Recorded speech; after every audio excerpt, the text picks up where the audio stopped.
The Browns, they're putrid. They're the worst team in the NFL. The season, the 2024 season is over. Lamar Jackson can't win the playoffs. He'll win a third MVP, though, so that's great. Drew Sample is the most important piece of the Bengals offense next year. Go Joe Burrow. He deserves to be MVP. I wish he was the Browns quarterback. Kind of mean that. If you're looking for the most reactionary, silly, and unserious show on the internet, then you're home.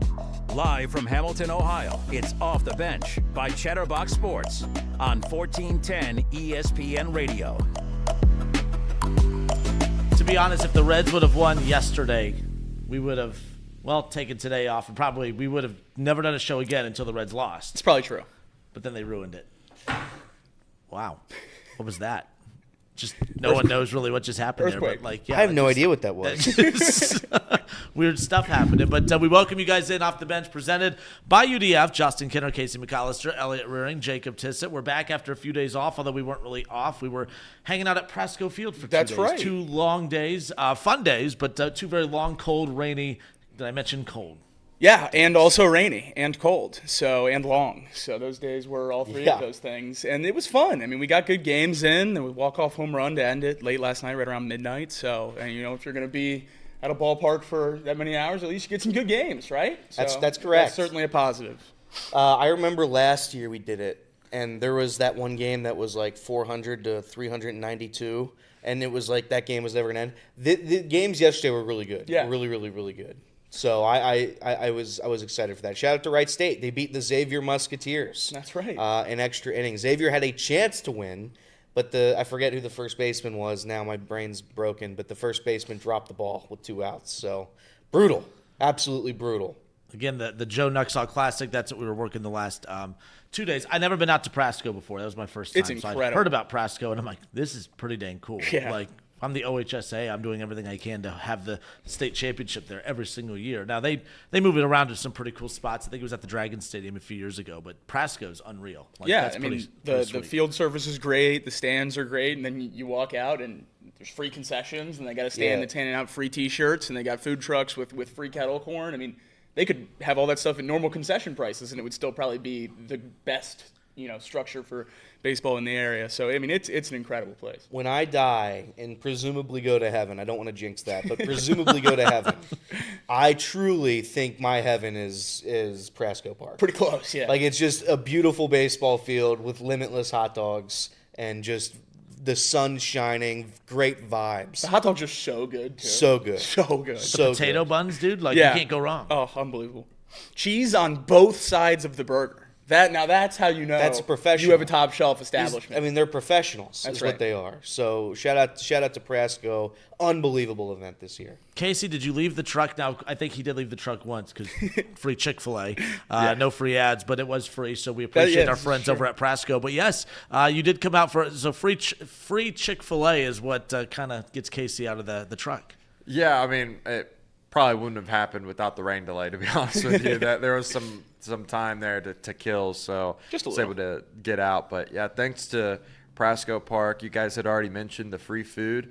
That is an unbelievable thing. Free admission too. I mean, what they do for the people in Mason and just around the area. For me, You're the people of Mason. Yeah, Yes, that's right. My folks, my neck of the woods. Maybe not the Cubs fans that live in Mason, but yeah, they put that out for them, and it's a great event. We did the broadcast, but many of you probably don't know that we did 2 other things there. We did the in-stadium hosting thing as well, where we were doing all the activations, the camera work there that happens inside the stadium, and we did the officiating, the replay crew for that. I mean, it was a whole operation. We couldn't have done it without everyone in this room and more. So thanks to the camera operators, the people at Prasco Park, the guys here in this room, and Chatterbox as a whole. Couldn't have done that without you guys. Yeah, Reed, I don't think stopped walking or moving at any point. Reed was, I mean, everyone worked their asses off over the last couple of days, but Reed was on it. So shout out to Reed. Yeah, you get to one of these things, and Reed usually ends up just running around. I'm sure he hit 10,000 steps by about the third or fourth inning of the first game. So, he's he labels himself the fireman at these events, and he just runs around and fixes any problem that presents itself. If he's listening, I think he should count this towards his miles that he runs. Absolutely. He's been training for the marathon. Events, all the steps he took definitely should count towards your miles. For sure. So last night we're doing it was the last pregame, but water had built up on the stage on top, and Reed's just sitting in there staring at us as we're doing the postgame. All of a sudden the water just kind of fell through.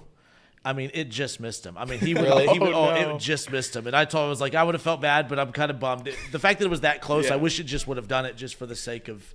I mean, we missed out on an opportunity. It did fall on the camera. That's good. That's always what you want. The camera got baptized. There's no doubt about it. Usually with cameras and electrical in general, you want it to be getting really wet. So that's a positive. No, I don't think that's a positive. Oh, no? By the way, Kinner, I really like your shirt. I just noticed It's it. a really good shirt. And it just says comedy. Exclamation point. That's what just I do not find myself funny. This is not me just thinking I'm funny. But Mark Normand, he did a show in Dayton. That's right. Oh, that's his shirt? Yeah. Like his comedy. tour shirt? That's what he awesome. I love Mark Normand. So. Did you know the Wright State team at all? I don't know. Like, I know you do Wright State basketball. Did you know anything like coming in? Like, I mean, I know how good of a program Wright State. I was gonna say because I had no idea they were good. So like them being unbelievable the past few days. I was gonna call it this weekend. The past few days was really, really cool. I tried to once we were watching the game, I tried to recognize the players. I was typing in the graphics and everything. I tried to remember them, and I'm going to forget this kid's name now. So, but number 8 last night, JP Peltier. That guy was awesome. Yeah. I mean, that guy rocks. He had Came off the clutch bench, hits. pinch hitter. Yeah, he did. But no, so like that's what we were talking about. Like Wright State has more players in the pros than all those teams there. Wow. And when you do talk to people about college baseball, Wright State is viewed as having the best team in the state of Ohio, which is a weird thing to say. That's why when UC lost to them the other night, I saw a lot of people on social media say, can't believe you lost to little old Wright State. I'm like, I understand that mindset, but I'm like, Not in baseball's a little different. I mean, in the last 10 years, they've had 6 players drafted in the first Sean top Murphy. 5 rounds. Sean Murphy, yeah. Incredible catcher. Sean Murphy went to Wright State? Yeah, he's from Centerville. Unreal. Yeah. Their jerseys were cool, too. I like Great them. jerseys. They had clean jerseys. That script across the chest. Joe Smith was he pitched for like 16 years. His wife is Elly De La Cruz, by the way. Oh, wow. Very cool. But he was on the Astros team that was the part of the cheating scandal. So not as cool. But he did not do it. Right. That's what they say. That's what he said. Neither did Noelvi. Yeah. To be fair, he's a pitcher. So Joe Smith is a pitcher. So I don't know, But either way. But off the bench, presented by UDF. Again, we're glad to be back. We got a lot to get into. The Reds, I don't think when we did the show on Monday, I don't think we anticipated the fact that they were going to take the series. So they did take the series, but again, they left a sour taste in everyone's mouth with how things kind of went down yesterday. So we'll talk about that. The Bearcats, I saw you were messing with the crown right there. By the way, the Burger King in Mason, they had Ohio State crowns. So I was a little bummed. Nice. Yeah, that the one I went to was just regular Burger King. Especially since all 3 of us are Ohio State fans, right? Especially That's right. Elliot. Yeah. I heard you were considering. I'm considering it. Is there an application? I'm considering it. He's been asking me all the necessary questions. What to get excited about, how to prepare for the season. I saw a couple UC fans. This is treason. How could you do this? This is lame. I'm like, buddy, first of all, it's a joke. Second of all, if my teams don't win ever, I'm not going to spend whatever. I mean, I'm sure I have a shorter lifespan than most. So let's say whatever 50 years I have left, I'm going to try to, if I'm lucky, 50 years, I'm going to try to spend them watching winning teams. And unfortunately, none of my teams right now win games. Speaking of Ohio State, we'll talk about the spring game now. We won't bore you with previewing the spring game. Ryan Day's just doing something different that I'm not a fan of. I don't think you're a fan of it either. You thought we were going to disagree on this one, and shockingly, for maybe the first time ever, Ken and I are on the same page. Yep. Oh. Just when I thought Ryan Day was figuring it out, he just does something weird. But we'll get to that. Might have to fire him again. Story's developing. That's right. Yeah, especially if it's that fifth string. We'll see. But we'll step away for a few moments. We'll come back. Elliot has headlines. We'll get into the Reds. They took 2 or 3 from the Giants, but why is everyone still so angry? Elly De La Cruz, did he finally hit himself out of that slump yesterday? We'll discuss that. And then the Bearcats, that's what I was going to get to.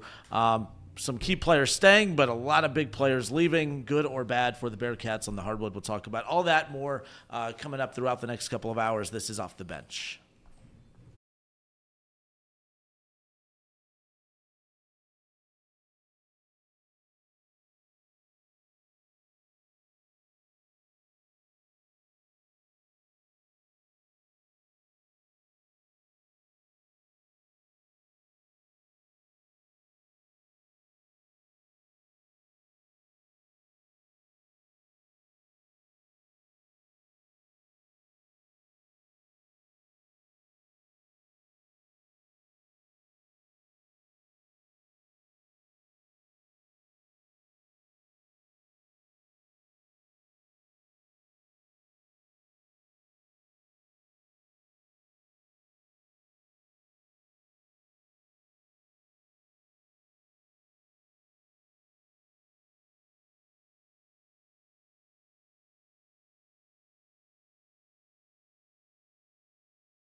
All right, and we are back. Jocelyn Kinner, Casey McAllister, Elliot Rearing, and Jacob Tissett with you here Off the Bench, presented by UDF. We'll get to more.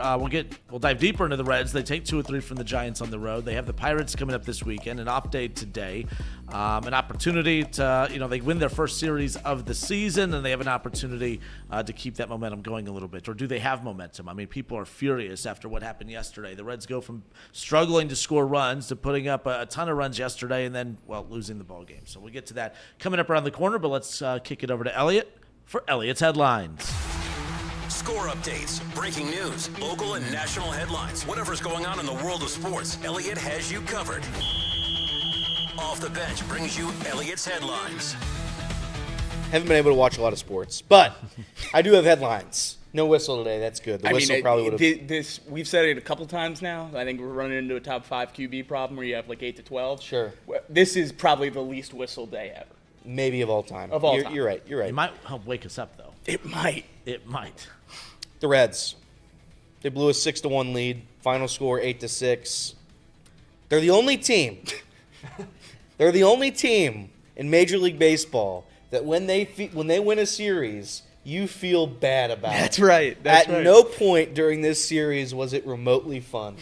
But thank you to the Cincinnati Reds for finally getting one on the board. The only team still to beat the San Francisco Giants this season. They had a 6-1 lead. Final score 8-6. Elly, he had 2 hits with 2 RBIs. Did he have an error? Maybe. Gavin Lux, he had a pair of RBIs. Nick Martinez, stat line: 5 2/3 innings, 7 hits allowed, and 4 earned runs. Did strike out 8. How many innings? For what it was worth. 5 2/3. So it's almost like if he was going like 3 or 4 innings, maybe that would be the sweet spot for him. That's certainly where I would have had him, but. $21 million. What are we, 3 starts in now, and it's the same story every time? Same story every time. But that's all right. Maybe he's just warming up. Who knows? Emilio Pagan, he got the loss. Mike Yastrzemski, walk-off.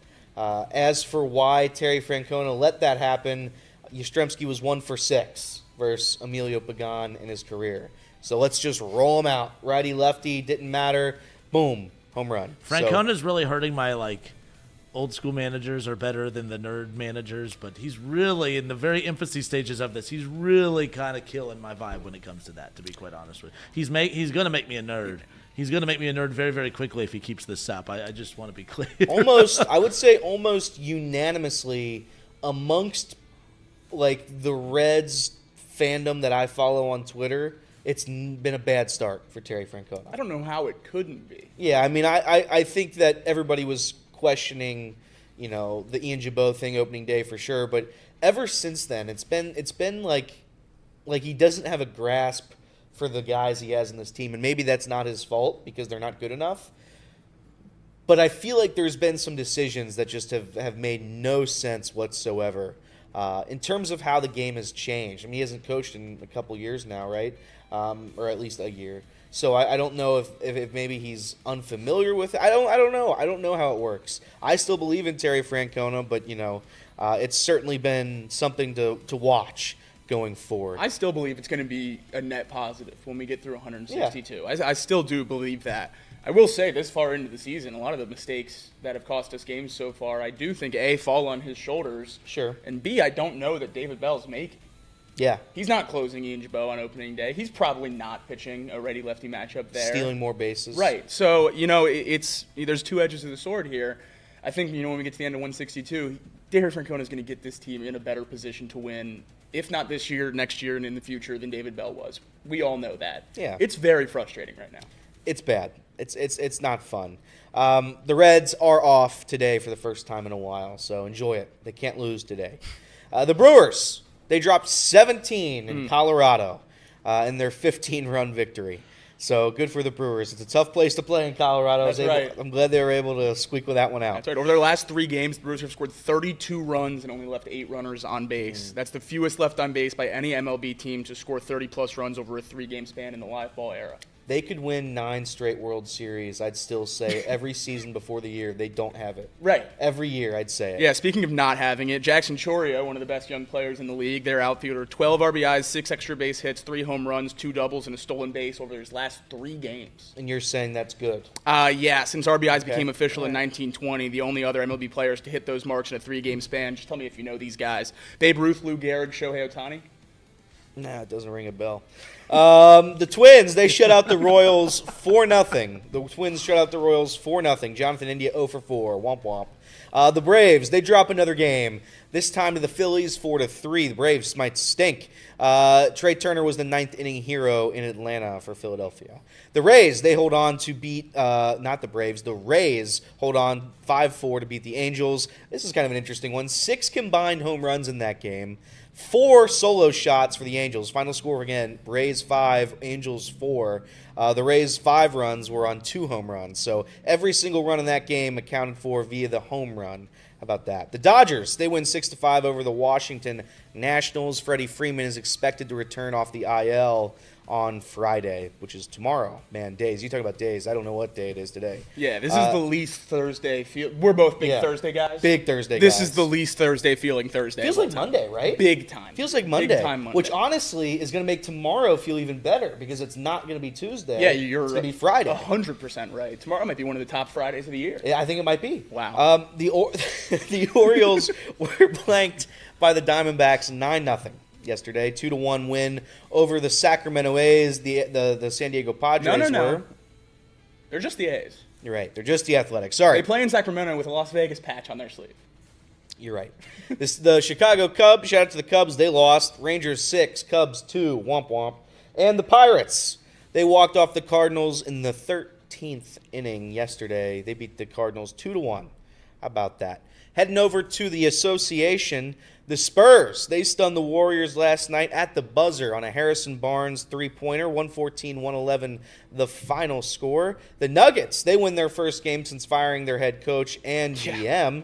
They beat the Kings 124-116 to snap their 4-game losing streak. I don't understand how you're comfortably in the playoffs. You got, a week left of the regular season? You move on from a coach that won a championship 2 years ago? NBA teams do that a lot. Like, they fire them, way late, playoff teams. They'll fire the their Grizzlies coaches. just last week. They're in the playoffs in the Western Conference. They fired Taylor. I forget his last name, but Taylor. Who was the coach that won Coach of the Year and they got fired Dwayne Casey. Yeah, got fired 15 games in the next Interesting season. piece about this Nuggets team specifically, which is why I think this is such a shock. The Nuggets this season are averaging 31 assists and 120.7 points per game. No team in the history of the NBA has finished a season with those marks. Really?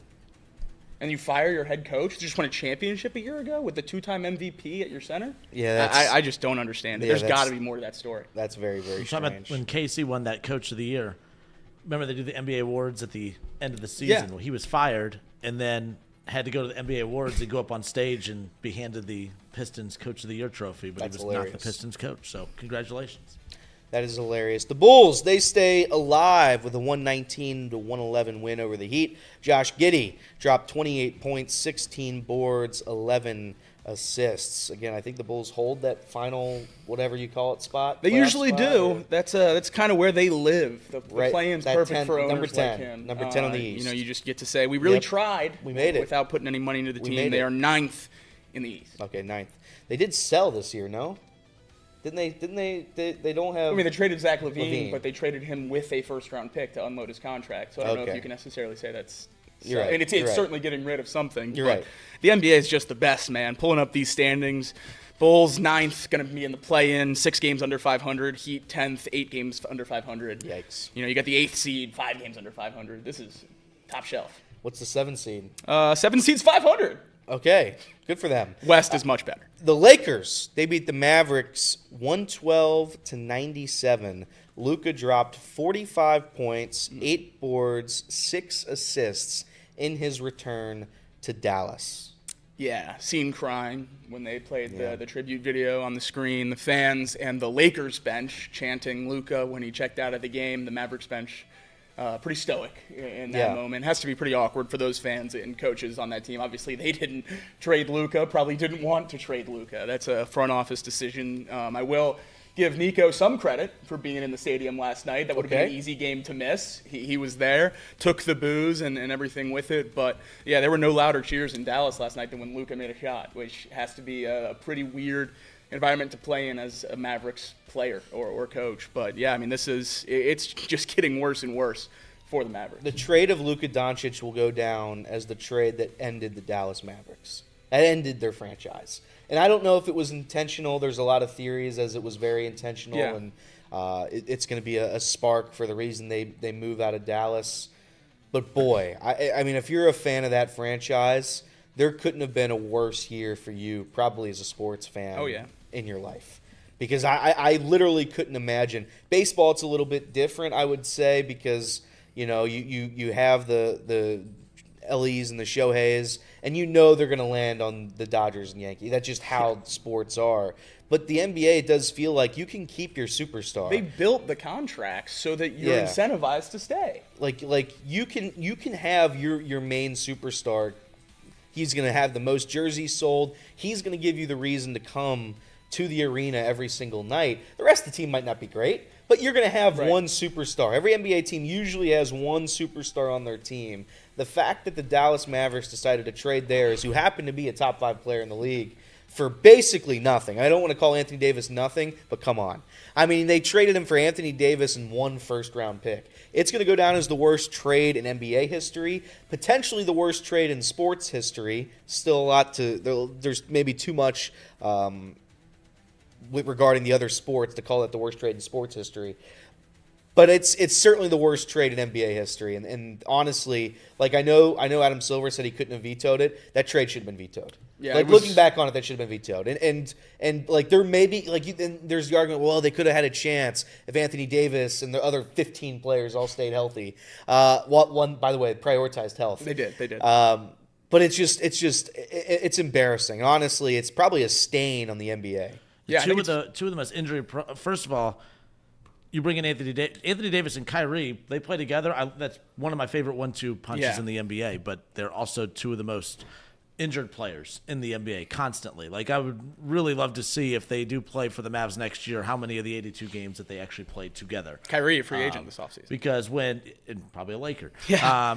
When AD is healthy, he puts up stupid numbers. Like, I mean, his very first game with the Mavericks, he put up, I think in the first half, he put up almost a triple-double in the first half, and then he got injured the very first game and then missed a month and a half, and then came back and beat up again. So who knows? But no, let me ask you, you said the worst trade in the NBA, but what's worse? Like, Cleveland giving up absolutely everything that they could to go get a bust of a quarterback, or to trade a top 5, you said top 5, I'll say top 3 player in the NBA and just giving him away.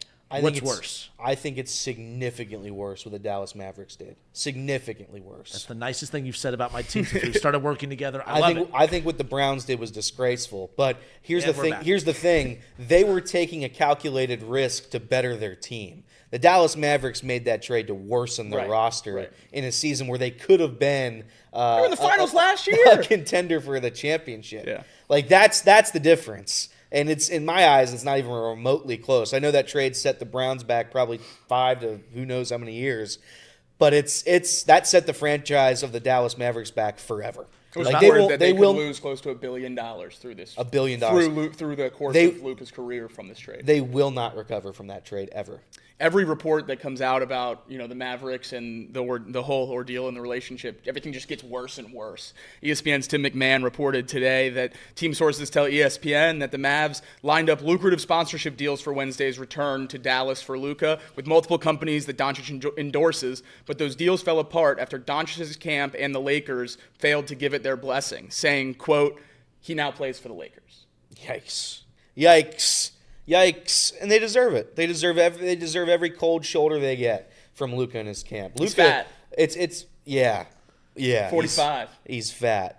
What a joke. Shame on the Dallas Mavericks and their ownership and Nico. Shame to all of them because they ruined a franchise. Heading over to the Masters. Hello, friends. I'm sure I'll be watching a little bit of Masters tonight later on after work.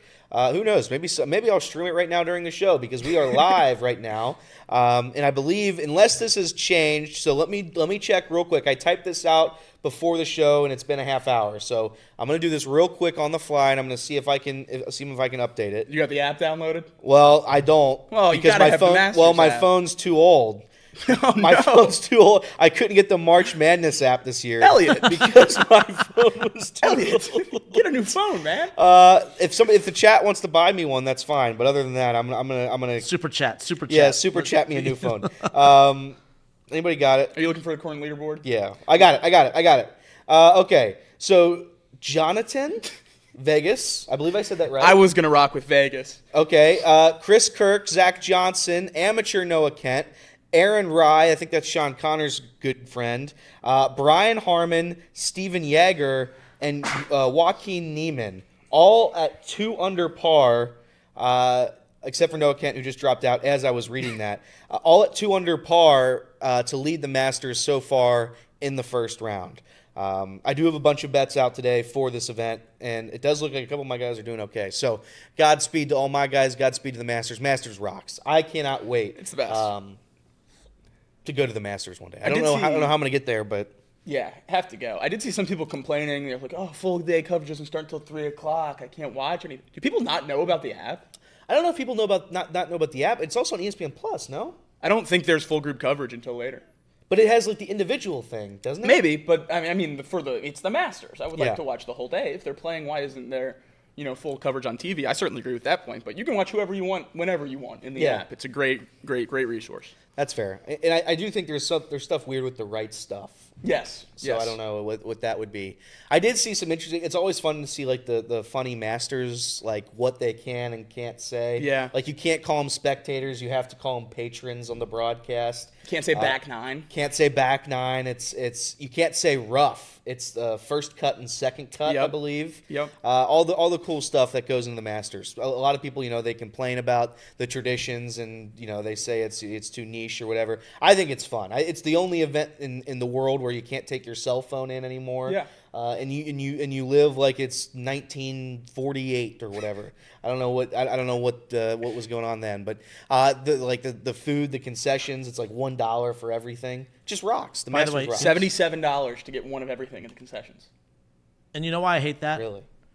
You know why I hate that? Because everyone at the Masters, they're doing pretty well financially. Why do they need a break? Why do they need a Well, I don't why know. do Is they that- need a is why, that why, true? why do they need $1 cucumber sandwich? Like why? I don't know if that's true. Certainly. They let the pours in? Well, it's for lottery. general admission, it's a lottery, It's so lottery. anyone can win it. Yeah, like anybody, enough. I've had friends that go. They certainly aren't rich. I mean, there's certainly a lot of. I would rich say people the there. bulk of the patrons are.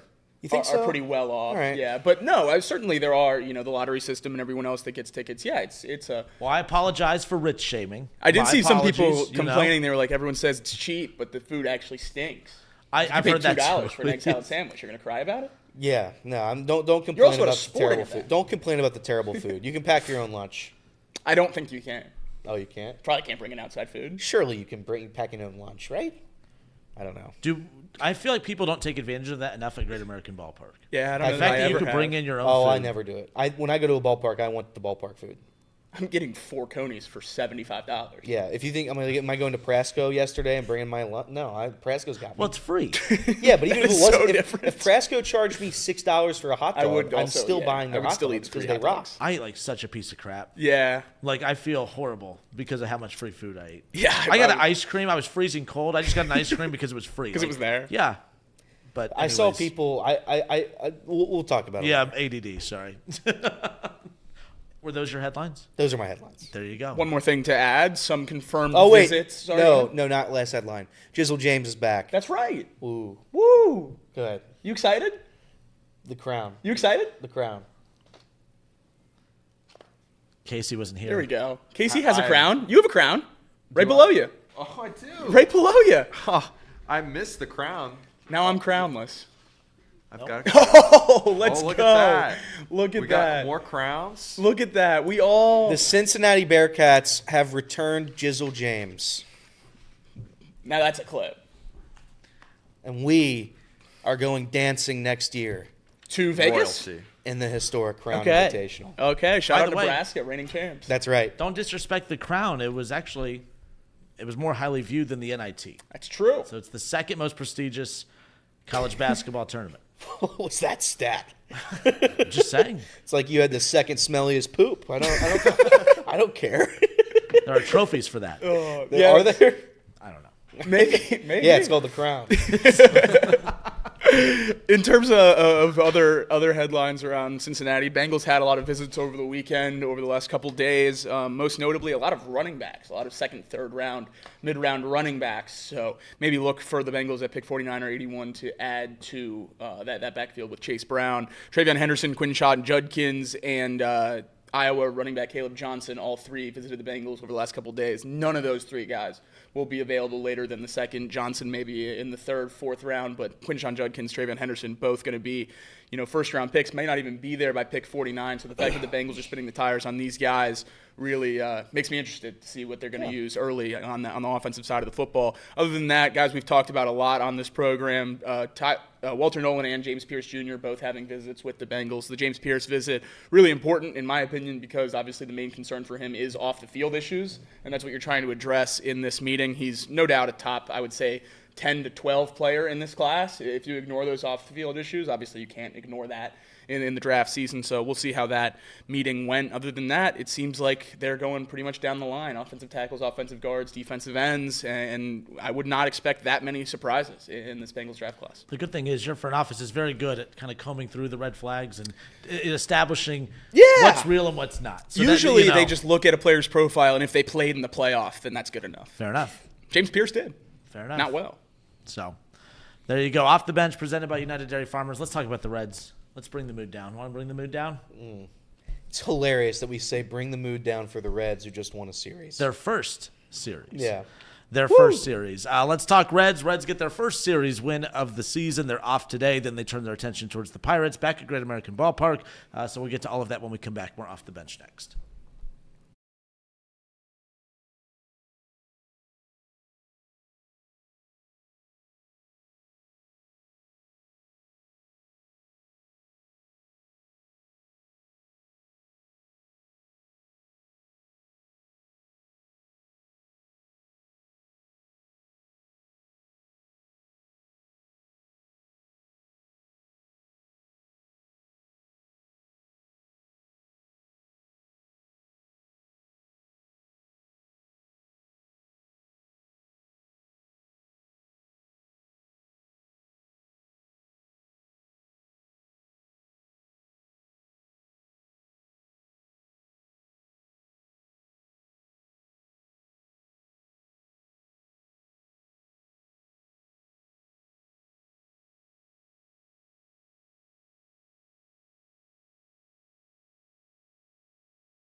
All right, and we are back off the bench, presented by UDF.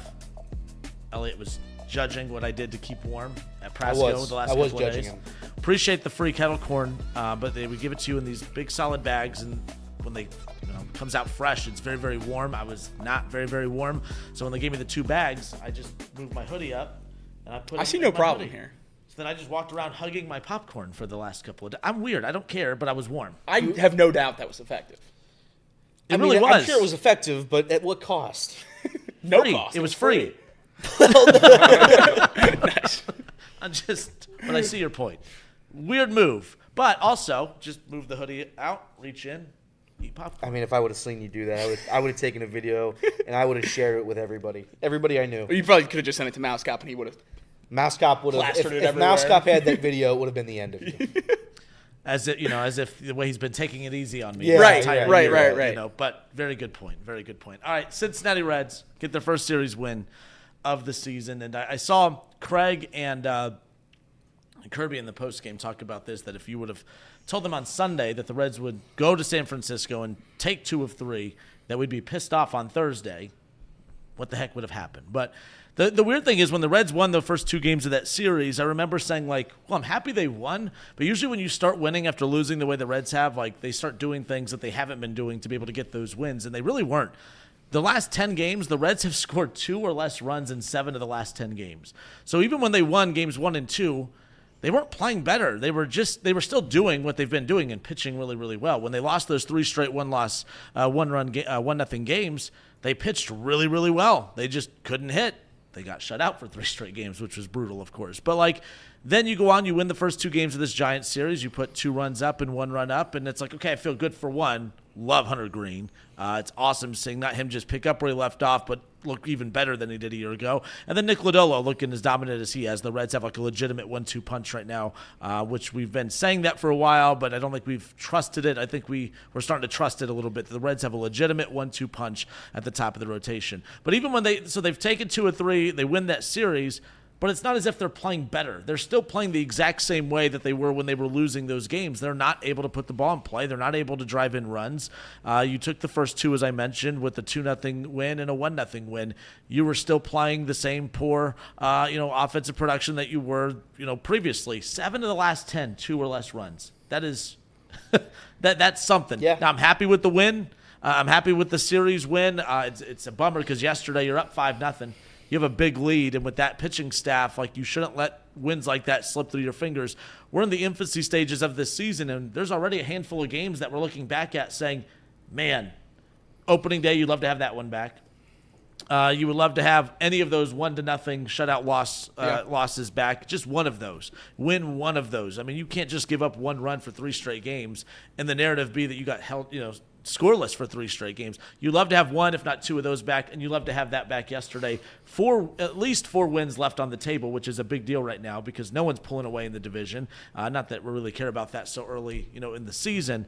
But I think the reason we don't feel as good about the Reds winning their first series of the season is because they're not playing better. They may have won, but they're not playing better. Their deficiencies are still on full display.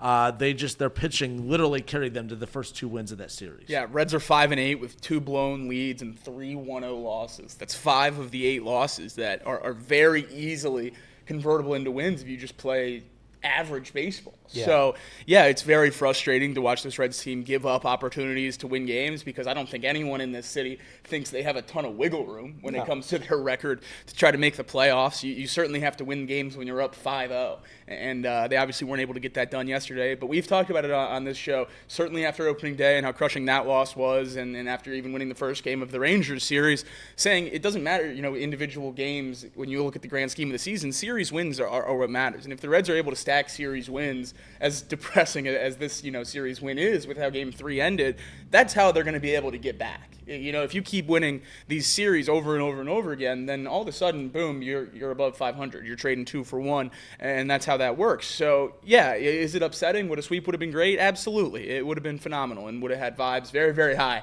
coming into a Pittsburgh series back in Cincinnati. But they still went to San Francisco and beat a Giants team that hasn't lost to anyone else. And they won the series in Oracle Park. So, yeah, I think that it's, it's certainly tough to glean the positive after a blown lead like yesterday. But if we would have had, a show on Tuesday and Wednesday, I think it would have been, pretty positive. Hunter Greene had a phenomenal start on Tuesday. And then, on Wednesday, Nick Lodolo able to get the win. And, this team, you said the deficiencies are other deficiencies, but we're also 13 games into the season, and the strength seems to still be the strength. I mean, the fact that we have those 3 1-0 losses, and you said, we haven't scored many runs over the last however many games, but none of those games really, with the exception of very few, have been blowouts. So, they're in every game. There's an ability to turn it around if anyone gets hot. They're not, overly outmatched against any of these opponents, it seems, in terms of the final scoreboard. So, yeah, I think obviously it's very negative in Cincinnati right now, but there's something to hold on to there.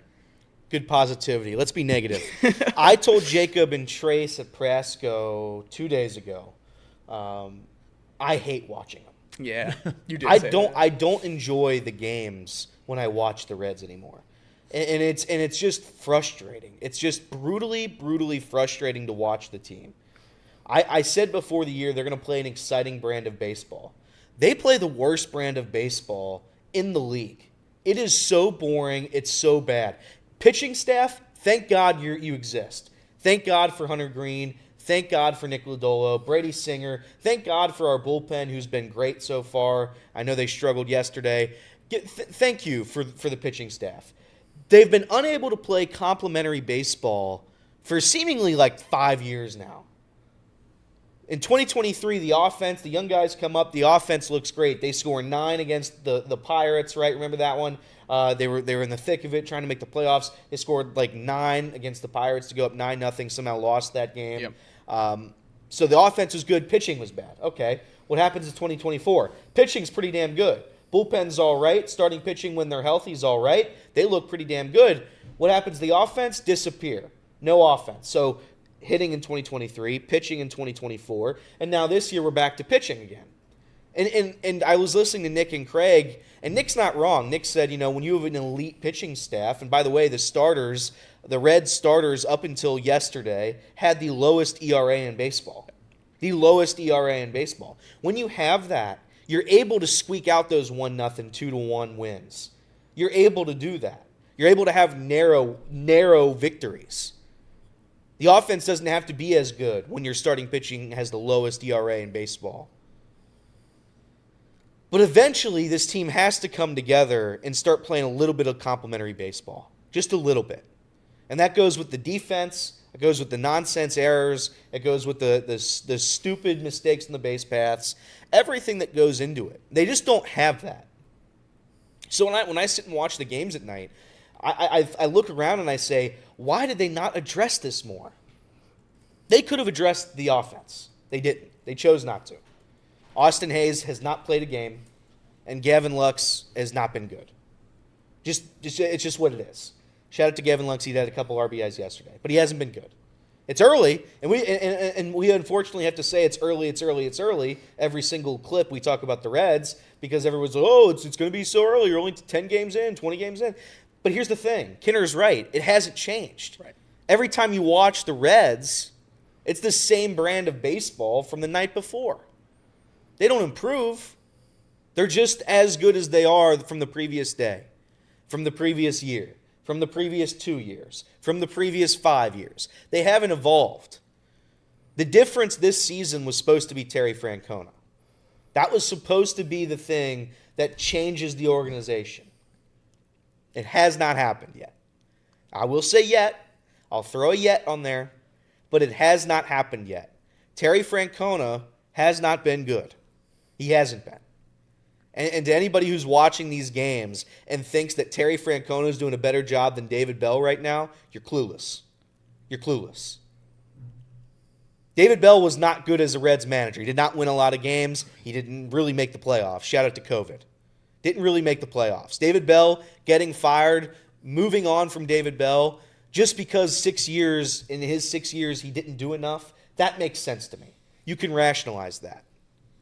I will say, though, last year, towards the end of the season, when the Reds didn't have warm bodies to play the positions in the field, David Bell, I thought, did an admirable job at keeping that ship somewhat afloat. Terry Francona has a roster this year that, again, has been brutalized by injuries, because that happens every single season. So I'm going to give Terry Francona the same pass that I gave David Bell last year. The roster wasn't built to survive or overcome getting injured.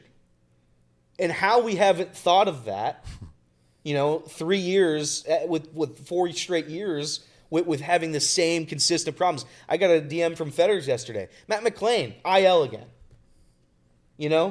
We have Austin Hayes on the IL to start the season. Spencer Steer can't use his arms, though he's playing better. There's so many injuries that happen. Andrew Abbott didn't start the season.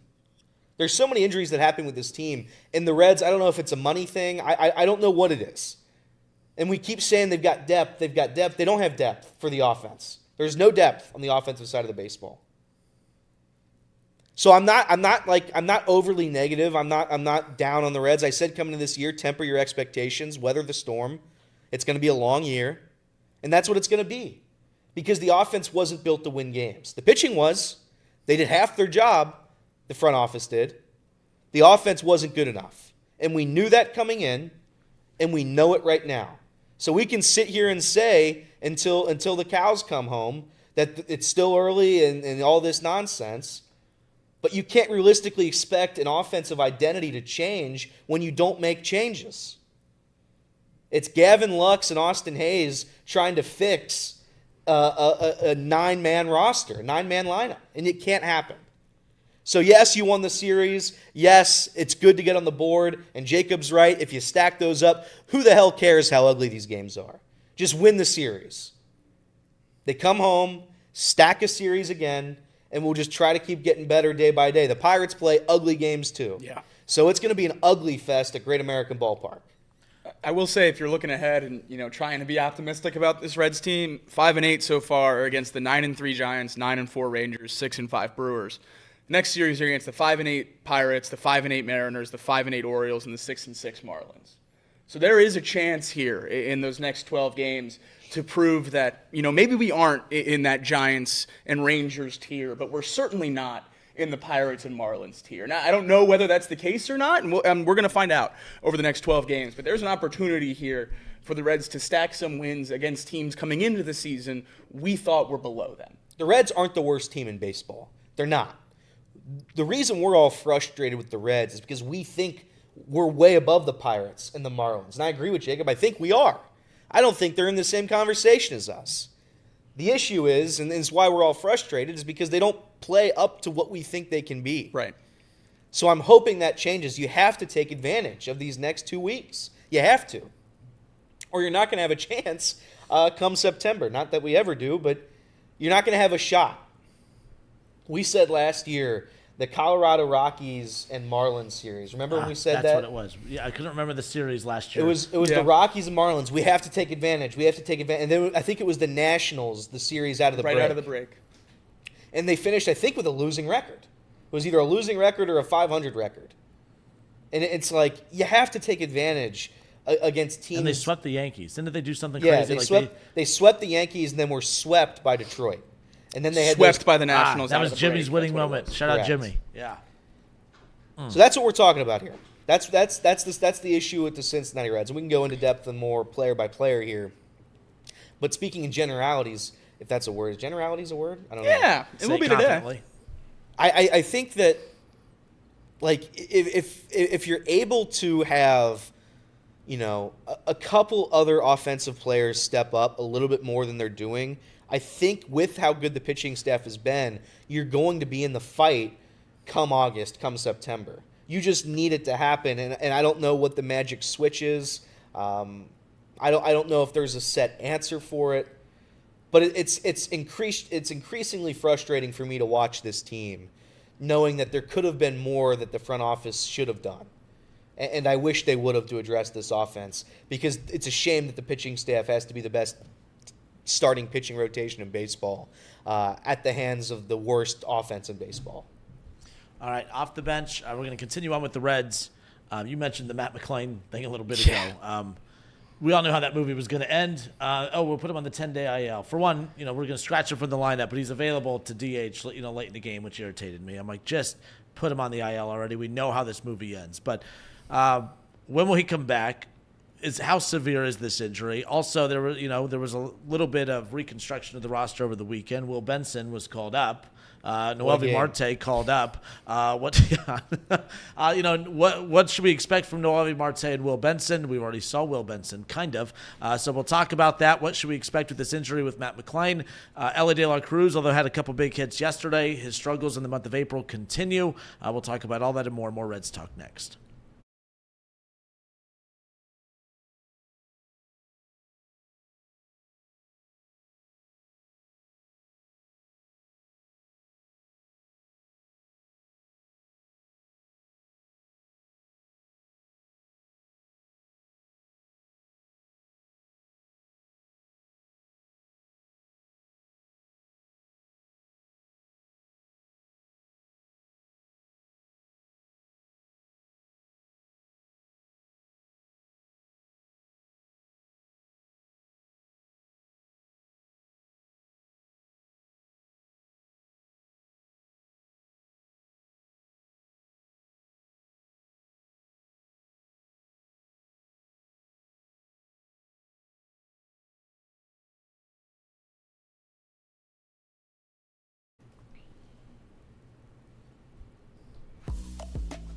All right, Off the Bench, presented by UDF. We are back on the radio side. This is hour number 2. So we welcome you in. Again, we were off the last couple of days. We weren't off work, but the show was off, and we were kind of making the joke that, man, if the Reds would have swept the Giants, we might have had to consider keeping the show paused until they experienced their next loss. But don't worry, the Reds, they stepped up yesterday, kind of. One thing that we hadn't talked about yet, too, again, like as we mentioned, like the Reds have scored 2 or less runs in 7 of their last 10 games. Even when they had taken the first 2 games of the series against the Giants, I was like, I don't want to be negative, but it's not as if they played better than what they had been playing as of late. I mean, you know, they got great performances from Hunter Greene and Nick Lodolo. Well, they've been getting great performances from their pitching. I mean, even when they lost 3 straight 1-0 games, only giving up 1 run in 3 straight games, that should have been the headline, not being shut out for 3 straight games. But the offense has been the talking point, and for all the wrong reasons. So they took games 1 and 2. They won 2-0 and 1-0. It's not as if the offense had come to life. Now, yesterday, ironically enough, they finally, you know, they put up 5, 6, or whatever it was, 5 runs up on the board, and they end up losing when it's all said and done. So that's even more frustrating. You think you put up more than 3 or 4 runs in a game with this pitching staff, you're going to win. Obviously, that's not the case. But they did take the series. They're off today. They have the Pirates coming up. But the other talking point about the Reds over the last couple of days was a couple things. The Matt McClain injury, which we had touched on that on Monday. We had known that was, you know, something they were dealing with coming out of the weekend. They made it official. They put him on the 10-day IL, and I think it was like retroactive a couple days nonetheless. Till Monday. So to Monday? Okay. So they also bring up Will Benson and Noelvi Marte. Carson Spires obviously sent down as far as that goes. But those 3 moves right there, Matt McClain to the IL, Noelvi Marte and Will Benson called up, Spires sent down. Which is the biggest of those moves that kind of caught your attention over the last couple of days? It has to be McClain. I mean, it can't be another option, because what have we talked about every single time we bring up the Reds this year? It's if they're going to have any kind of success, it's going to be driven by that middle infield. And that middle infield, believe it or not, can't drive this team to wins if they're not playing together. So, I mean, to have Matt McClain not on the field again is just such a crushing blow.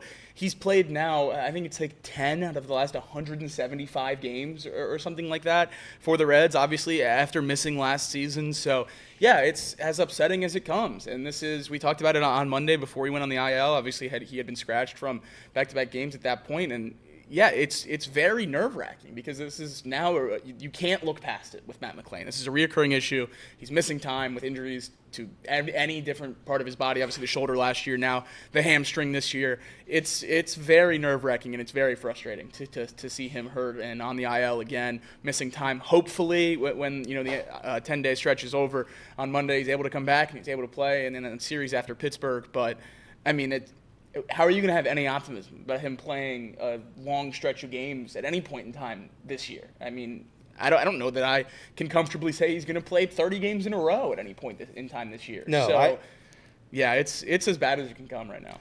I think for the Reds, not having one player like Matt McClain, I mean, it sends you down into an absolute spiral. And I don't know like what you guys think about the injury thing. I try not to blame guys for being hurt, but at what point do you just become somebody that isn't trustworthy? Matt McClain's almost there. Yeah. Like, Matt McClain's almost there. I'm gonna give him this season, and I'm gonna hope he can figure it out. But I watched it with a top prospect in Nick Senzel never once figure that out. Never. And you can call it bad luck, you can call it whatever you want, but the fact of the matter is he doesn't play baseball, and you need him there. Matt McClain not being here again so early into the season. Yeah. Ridiculously early into the season to be on the IL. And it's a hamstring. They're trying to tell you it's not that big a deal, but I think this fan base has lost a little trust in the organization. Remember that slight little non-worrisome blister that knocked Nick Lodolo out for his season? Remember the Christian Encarnacion strand? His wrist is fine. Now it's hurt. No, it's fine again. Now he's out for the year. Yeah. I just don't trust this organization on any health update. So I would like to think that it's just a slight little hamstring issue that they're just kind of being cautious with, but I don't. I don't trust the organization that that's what this is. I don't, and again, I don't know who to blame. I try not to make it such a big point, but with this team, you have to. They don't have the depth offensively. They don't. Matt McClain has to be the second best player on this team. He has to be. That's how the roster was built. That's how Nick Krall envisioned it. That's when you draw up the game plan for 2025, Matt McLain is circled like 15 times. Like, this guy has to be the one next to Elly De La Cruz that's responsible for a majority of the runs. He has to be. He hasn't been. You know? In terms of, Carson Spires, I expected that move. Should be Abbott, right? That's the thought, at least. Yep. Abbott will be up soon. As for Noelvi Marte and Will Benson, I don't trust either one of them. And to be quite honest, if those are your heroes, you're in big trouble. Will Benson yesterday, 4 at-bats, 4 strikeouts. It gets a little worse, though. 18 pitches that he saw, swung and missed at 10 of them, fouled off 4, and saw 4 balls. Yikes. Not great. Yikes. I do think the one part of this whole... Did make a saving play. Yeah. He's been a good outfielder. I mean, he certainly has been a good defender at that position. He can't hit, and it looked like Will Benson of last year.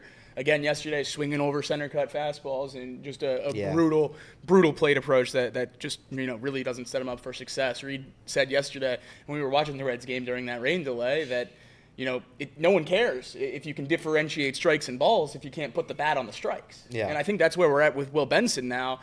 Sure, he has a good eye, and that's why we always bet the plate appearance pitches and everything along those lines. But if he can't put the bat on the ball when he recognizes a strike, who cares if he sees the ball? So, yeah, it's about as frustrating as it comes. I think, obviously Matt McLain and Will Benson, the big points here, but I'm scratching my head with why you bring Noelvi Marte up.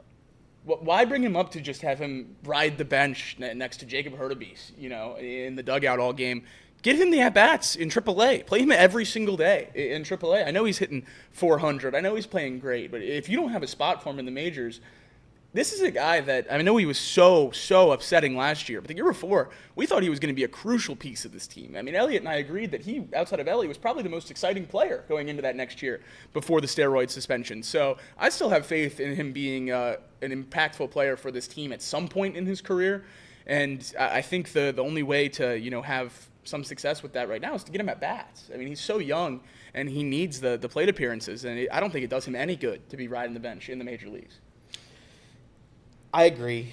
He needs ABs if he's going to be here. I don't think he should be here though. And right. That's what I'm saying. Don't have him here. No, I know, but it's like I don't think like, and this is where I know I'm the skeptic, and it's like the prospects don't matter. The prospects matter, but Noelvi Marte specifically has lost me completely, and I don't know why he would be up at all. Whether or not injuries came into play, because I don't think he's good enough. I mean, he's just not a Major League Baseball player. He hasn't been in quite some time. I know he's young and all that good stuff, but, I'm trying to win baseball games. I'm not trying to watch the Louisville Bats, as Jacob likes to say, and I agree with him.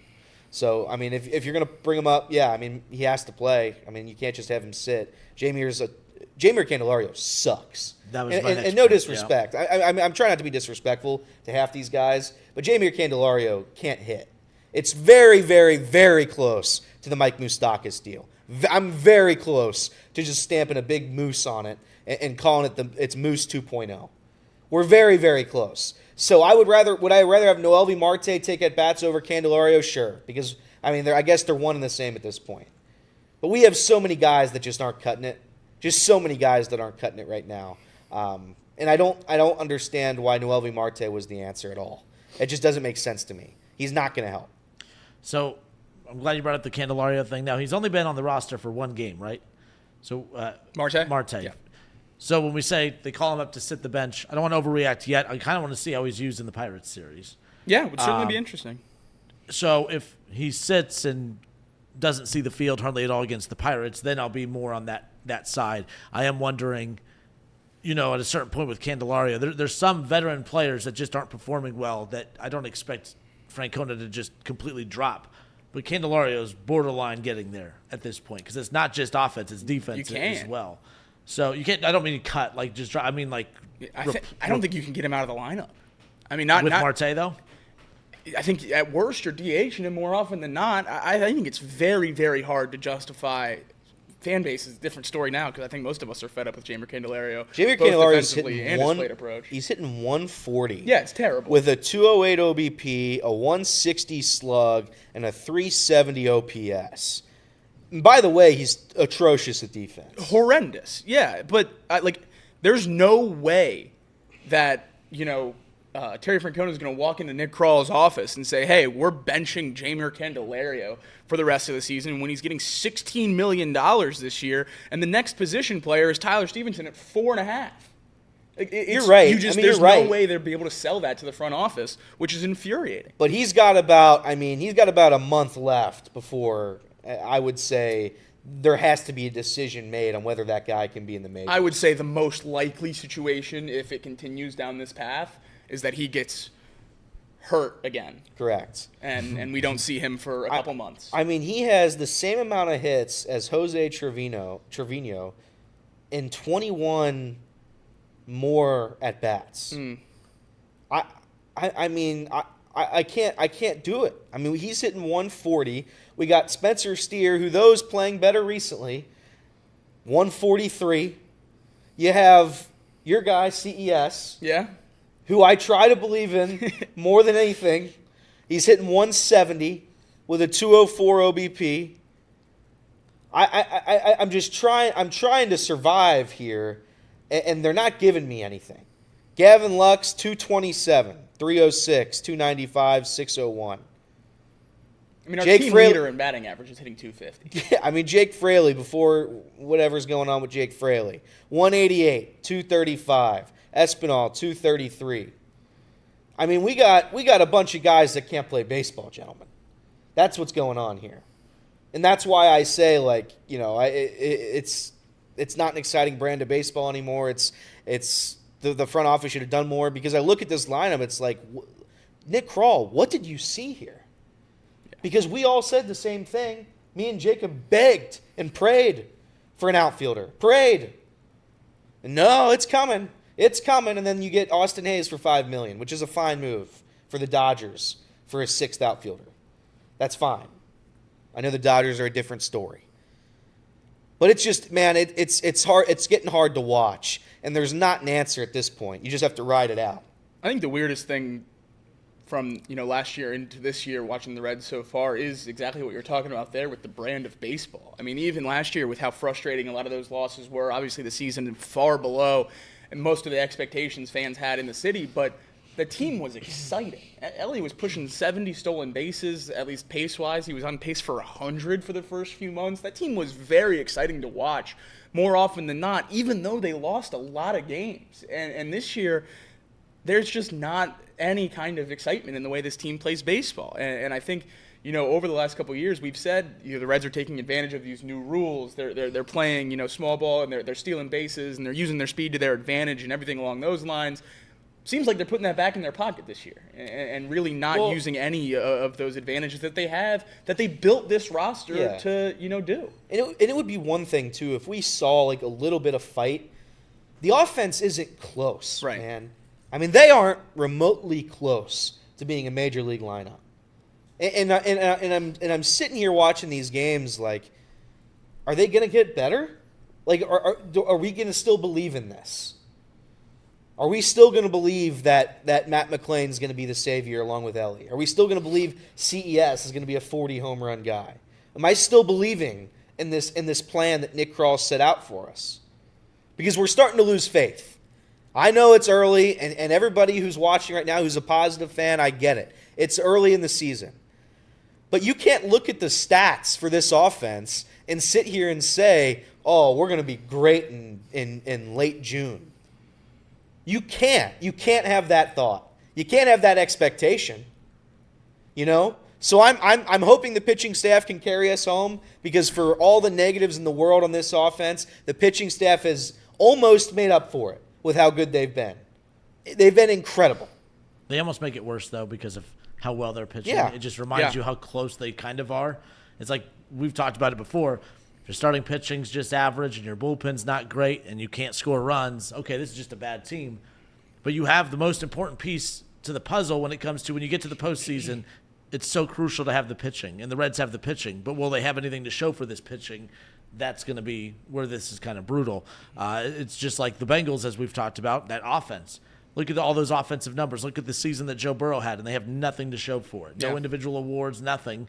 No postseason. They had nothing to show for it, and I'm hoping that's not what's going to happen with the Reds when it comes to this pitching staff. Last year I remember one of the debates we had, I was one of the few that did defend the Reds' aggressiveness on the base paths when we were trying to debate the difference between aggressive and reckless. And I said, I think they're willing to deal with the reckless because they know how poor of an offensive team they are, and their only opportunity to get runners in scoring position is to be reckless on the base paths. Yeah. And I said I felt that was the only reason I was defending David Bell when it came to that is I think he was okay with them being reckless on the base paths because he did not trust that this lineup from top to bottom was good enough to where even if they did get a runner on first, that they were good enough to advance the runner and put them in position to score.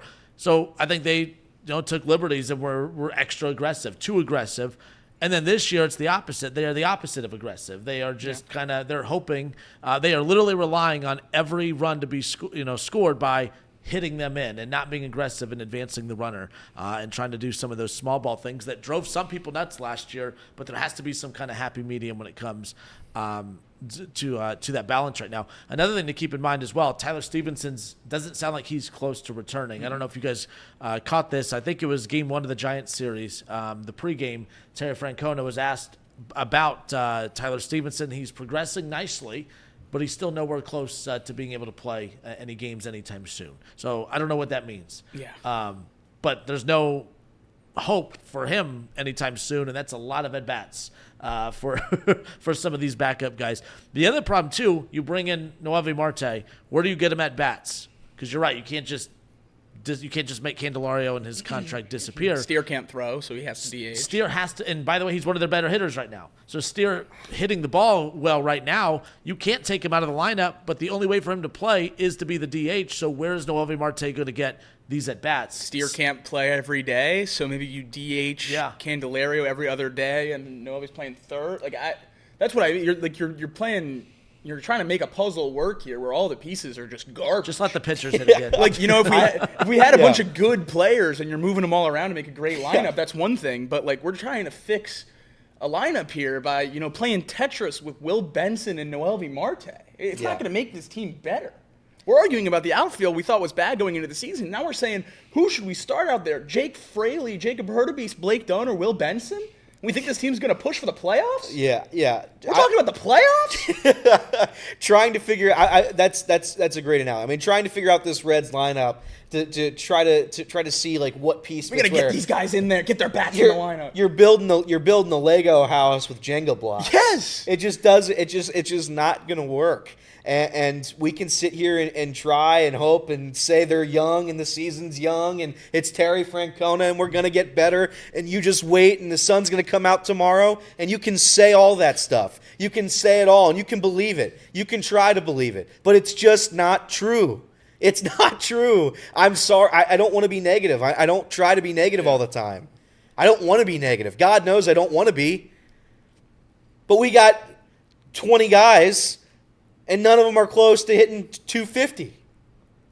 I mean, it's not Spencer Steer. Kenner just said Spencer Steer right now is our best hitter. Spencer Steer's hitting 143 on the year, and he's got 5 hits on the season. Hottest hitter. He's their hottest hitter. No, but I'm saying that's who you're calling in. That's your lifeline right now. The thing is, you're not wrong, and that's how bad this lineup is. We're calling it Spencer Steer, who doesn't have arms and can't play DH every day, has 5 hits on the year, and we're saying this guy needs to be our savior. That's who we're looking at right now, or Will Benson. That's where we're at, man. So, it's still early. We're only, 10 games in, 20 games in. But time runs out eventually. Circling back to a little bit of positivity here. Welcome back, Jacob deGrom. Through 3 starts, Hunter Greene, 1.31 ERA, .63 whip, opponent batting average of 139, 23 strikeouts, only 3 walks, lowest ERA. Starting pitcher in Major League Baseball right now outside of Nick Lodolo. He's going to win the Cy Young with an 8-12 record, right? Yes.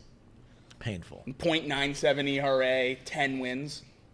But I'm going to take it away from that, and I agree with you. This is Hunter Greene's Cy Young season. I agree. I legitimately think there's a lot of negativity around this team right now, and it's all deserved. But I mean, even after that the second Giants start in San Francisco on Monday, Logan Webb, the opposing starting pitcher, said in his press conference after the game, if Hunter Greene didn't get hurt last year, I think he would have won NL Cy Young. And obviously that's a big thing to say. He did finish, pretty well after missing a lot of those starts at the end of the year, and he's on a roll right now to start. So, yeah, a lot of negativity, but I've said it once, I'll say it again. Every fifth day, I will be watching at least 5 to 7 innings of the Reds.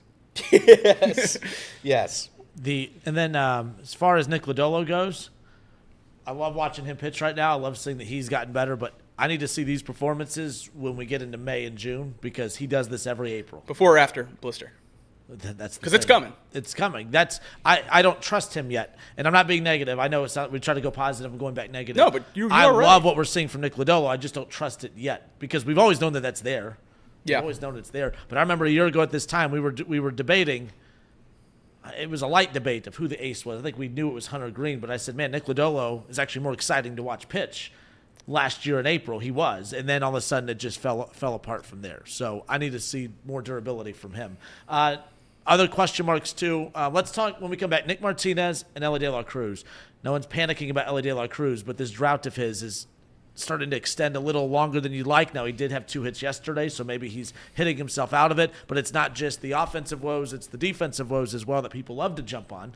So let's talk about that when we come back. More off the bench next.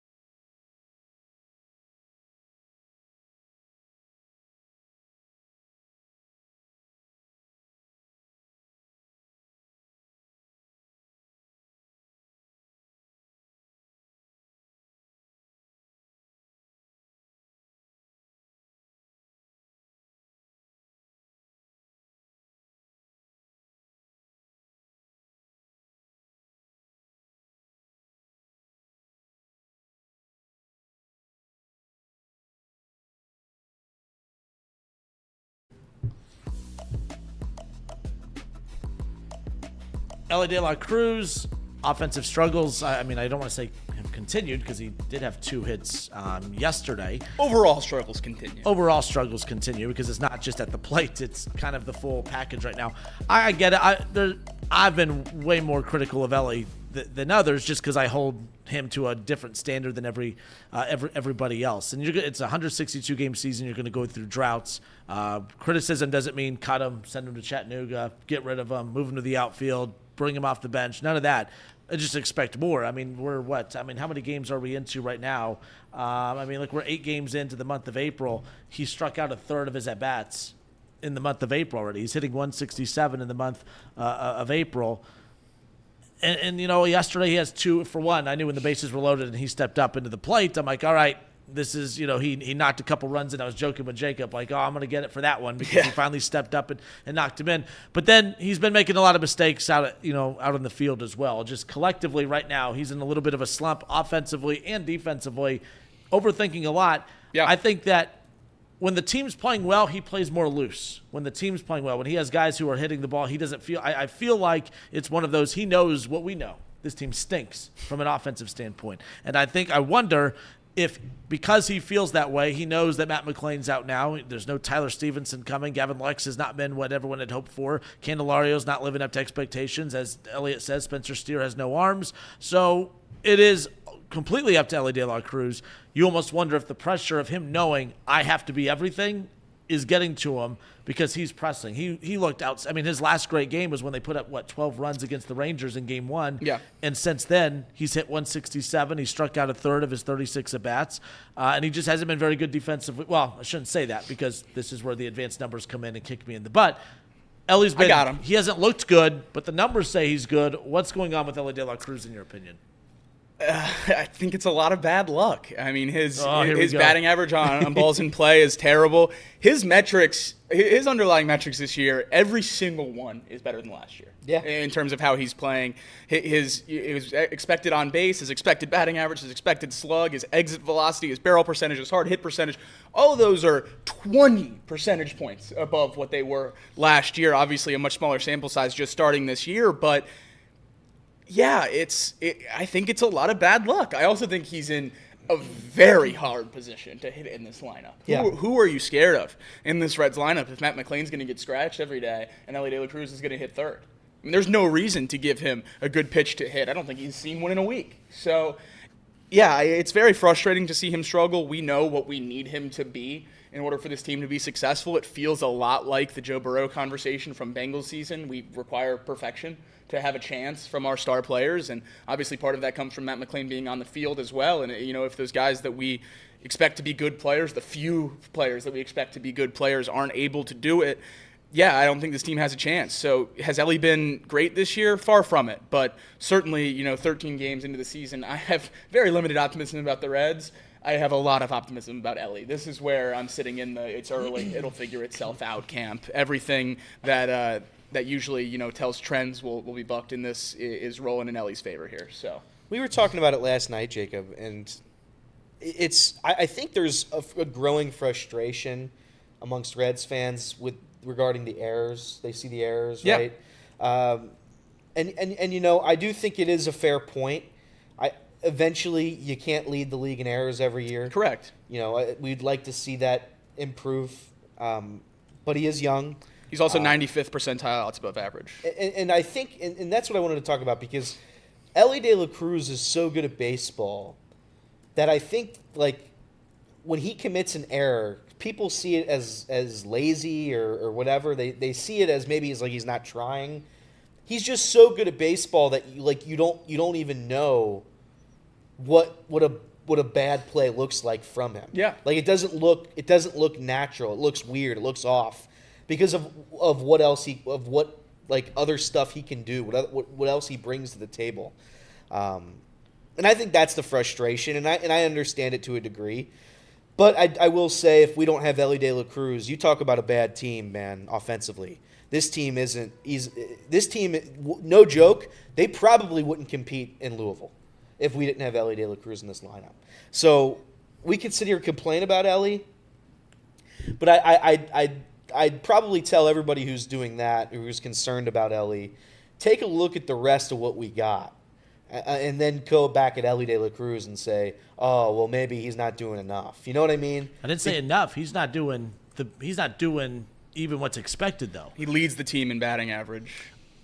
I mean, I can go to a classroom of fifth graders and brag. Well, that was your thing last week. Was TJ Friedel leads the team in batting average, so he's the best player. No, I was bringing up that TJ Friedel was actually in a stretch of games where he was the only one hitting the baseball, and but that doesn't make him that like. But also his numbers were also carried over from what he did in the 4 games in April. Look, I know we're going to disagree on this, but when you say, well, I had a caller call in and go off on me and say, well, what happens when Elly finishes the season with 25 plus home runs and he's hitting close to 300 and all that? And I'm going to say, nothing. That's what he's supposed to do. And he's not doing that now, and that's what the point is now. If we're going to wait just till the end of the 162-game season to react to what they do as a player, then we'll just come back at the end of 162. As of right now, though, when you talk about all their offensive woes, we can't just ignore his woes because, well, we know he's going to be good at some point. He needs to be good now, and he's not good right now, at least. I'm not ignoring anything. I'm just not choosing to put all my attention on him when we've got legitimately 15 guys that aren't competitive baseball players. That's at least how I stand. If the Reds were, if the Reds were good right now, if the Reds were 10-2 or whatever, and we're looking at a team that's built for the playoffs, and then Elly's doing what you say is underperforming or it's not what I say, it's what he is. I don't care about numbers through 13 games when the metrics are fine. Then why are we mad at other players though? Because this isn't. I don't expect them to figure it out, and their metrics aren't good. I've seen it with underlying metrics for Elly say he's going to figure it out, so I expect him to. Jake Fraley hasn't hit a ball over 200 feet in 3 years. There is the argument that Elly isn't clutch. I've seen that argument too on Twitter in the big moments. But those big moments are highlighted because you're waiting out of the 9 guys. The guy behind him will not do it. You're waiting on him to do something. Like yesterday in extra innings, Elly didn't move over Noelvi Marte, right? He didn't move over the runner, whoever it was. And that's a big thing. I get it. When you strike out and extras the man on second. But I tell people to look at, what is a guy supposed to do when it's him versus an entire world? And Kinder maybe has a point that Shohei Ohtani and Mike Trout, they're phenomenal on the Angels, and the Angels are trash every single year, and maybe Elly should be Mike Trout or Shohei Ohtani, but he's Elly is young right now to a point where you can't really say he's not going to get better, or this is not fixable, or whatever you want to say, because he's just so young. And I think that he's shown me enough to at least give me every ounce of faith in him. I think I have every ounce of faith in him. Now, again, when the routine errors start to be a play when the Reds are good, then we'll talk about it. But as of right now, when the Reds are respectfully terrible, I've got nothing. I got zero complaints for Elly De La Cruz. There's one position player active on this roster that I believe in. Correct. Well, one. So Elly De La Cruz doesn't fix the losses the Reds have had this year. They've lost 1-0, 4 times? That's where I would disagree with you. Him having a typical Elly game and at least 1 or 2 of those 1-0 losses, they win those. Let's say he gets on second base. Who brings him home? What's that? He gets on second. I'm not blaming him for these. I'm just saying. He also had 2 warning track fly balls in the Rangers series. I'm just saying, if Elly plays like what your perception of Elly is, and that's what all our perception is, Elly gets on second base with a leadoff double. Who brings him home? I got 8 other guys that can't play baseball. Nobody's bringing him home unless he steals home. As of late, they've had more production from the bottom half of the order than the top half, which is concerning. And I don't have bigger expectations. As of late, before, they had only production from the top half. So and they were winning those games, and now they're not winning games because they can't score runs. Right, and the one guy that you should rely on to at least put you in position to do that is hitting 162 in the month of April. Elly De La Cruz is not going to score 100 and 200 runs this year, or whatever. I'm sure he could score a run in a game, and when you lose 3 straight 1-0 games, that's the guy I would count on to put them in best position to do that. Nonetheless, I'm not saying I don't expect leads the team in runs scored. But let's say he scores the run. Who's going to score the next one? Right. It's going to have also to be has him to be again. Elly. Yeah. But that's where like. So Elly's fine right now. He's playing great. He's fine. No. I have zero concerns. I want to make something very, very clear. My attention is focused on the majority of the roster of the lineup. I keep saying the roster. The pitching staff's great.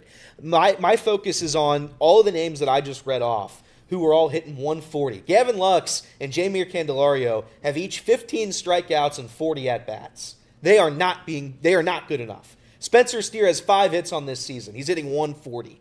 CES is hitting 170. I keep going down these lineups, keep going down the lineup that the Reds are putting out, and it's like there's no help out there. Will Benson, he's the hero, right? You call him up from AAA, 4 strikeouts, a golden sombrero on your first day back. There is no hero here. Elly is the hero. And to your point, maybe your definition of the hero is he legit has to do it all.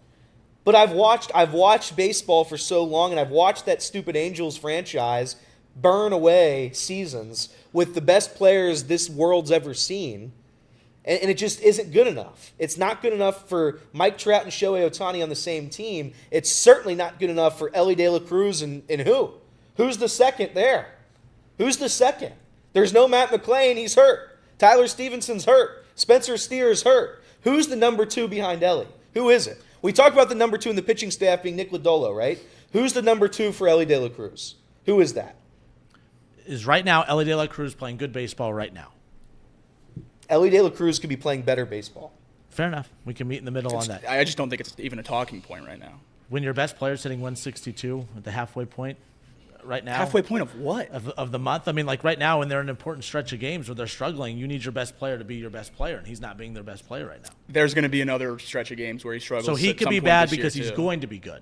If he goes 162 games without a stretch of being bad, then he'd win the MVP unanimously. So when he goes 0 for 4 on Friday, I'm going to say good game in 10 games from now. Depends if he makes a couple defensive plays. If Elly could go 0 for 4 all weekend, and I'd say he'll probably finish top 10 for MVP in the National League. Well, when he starts playing well, then I'll compliment him then. But for right now, he stinks.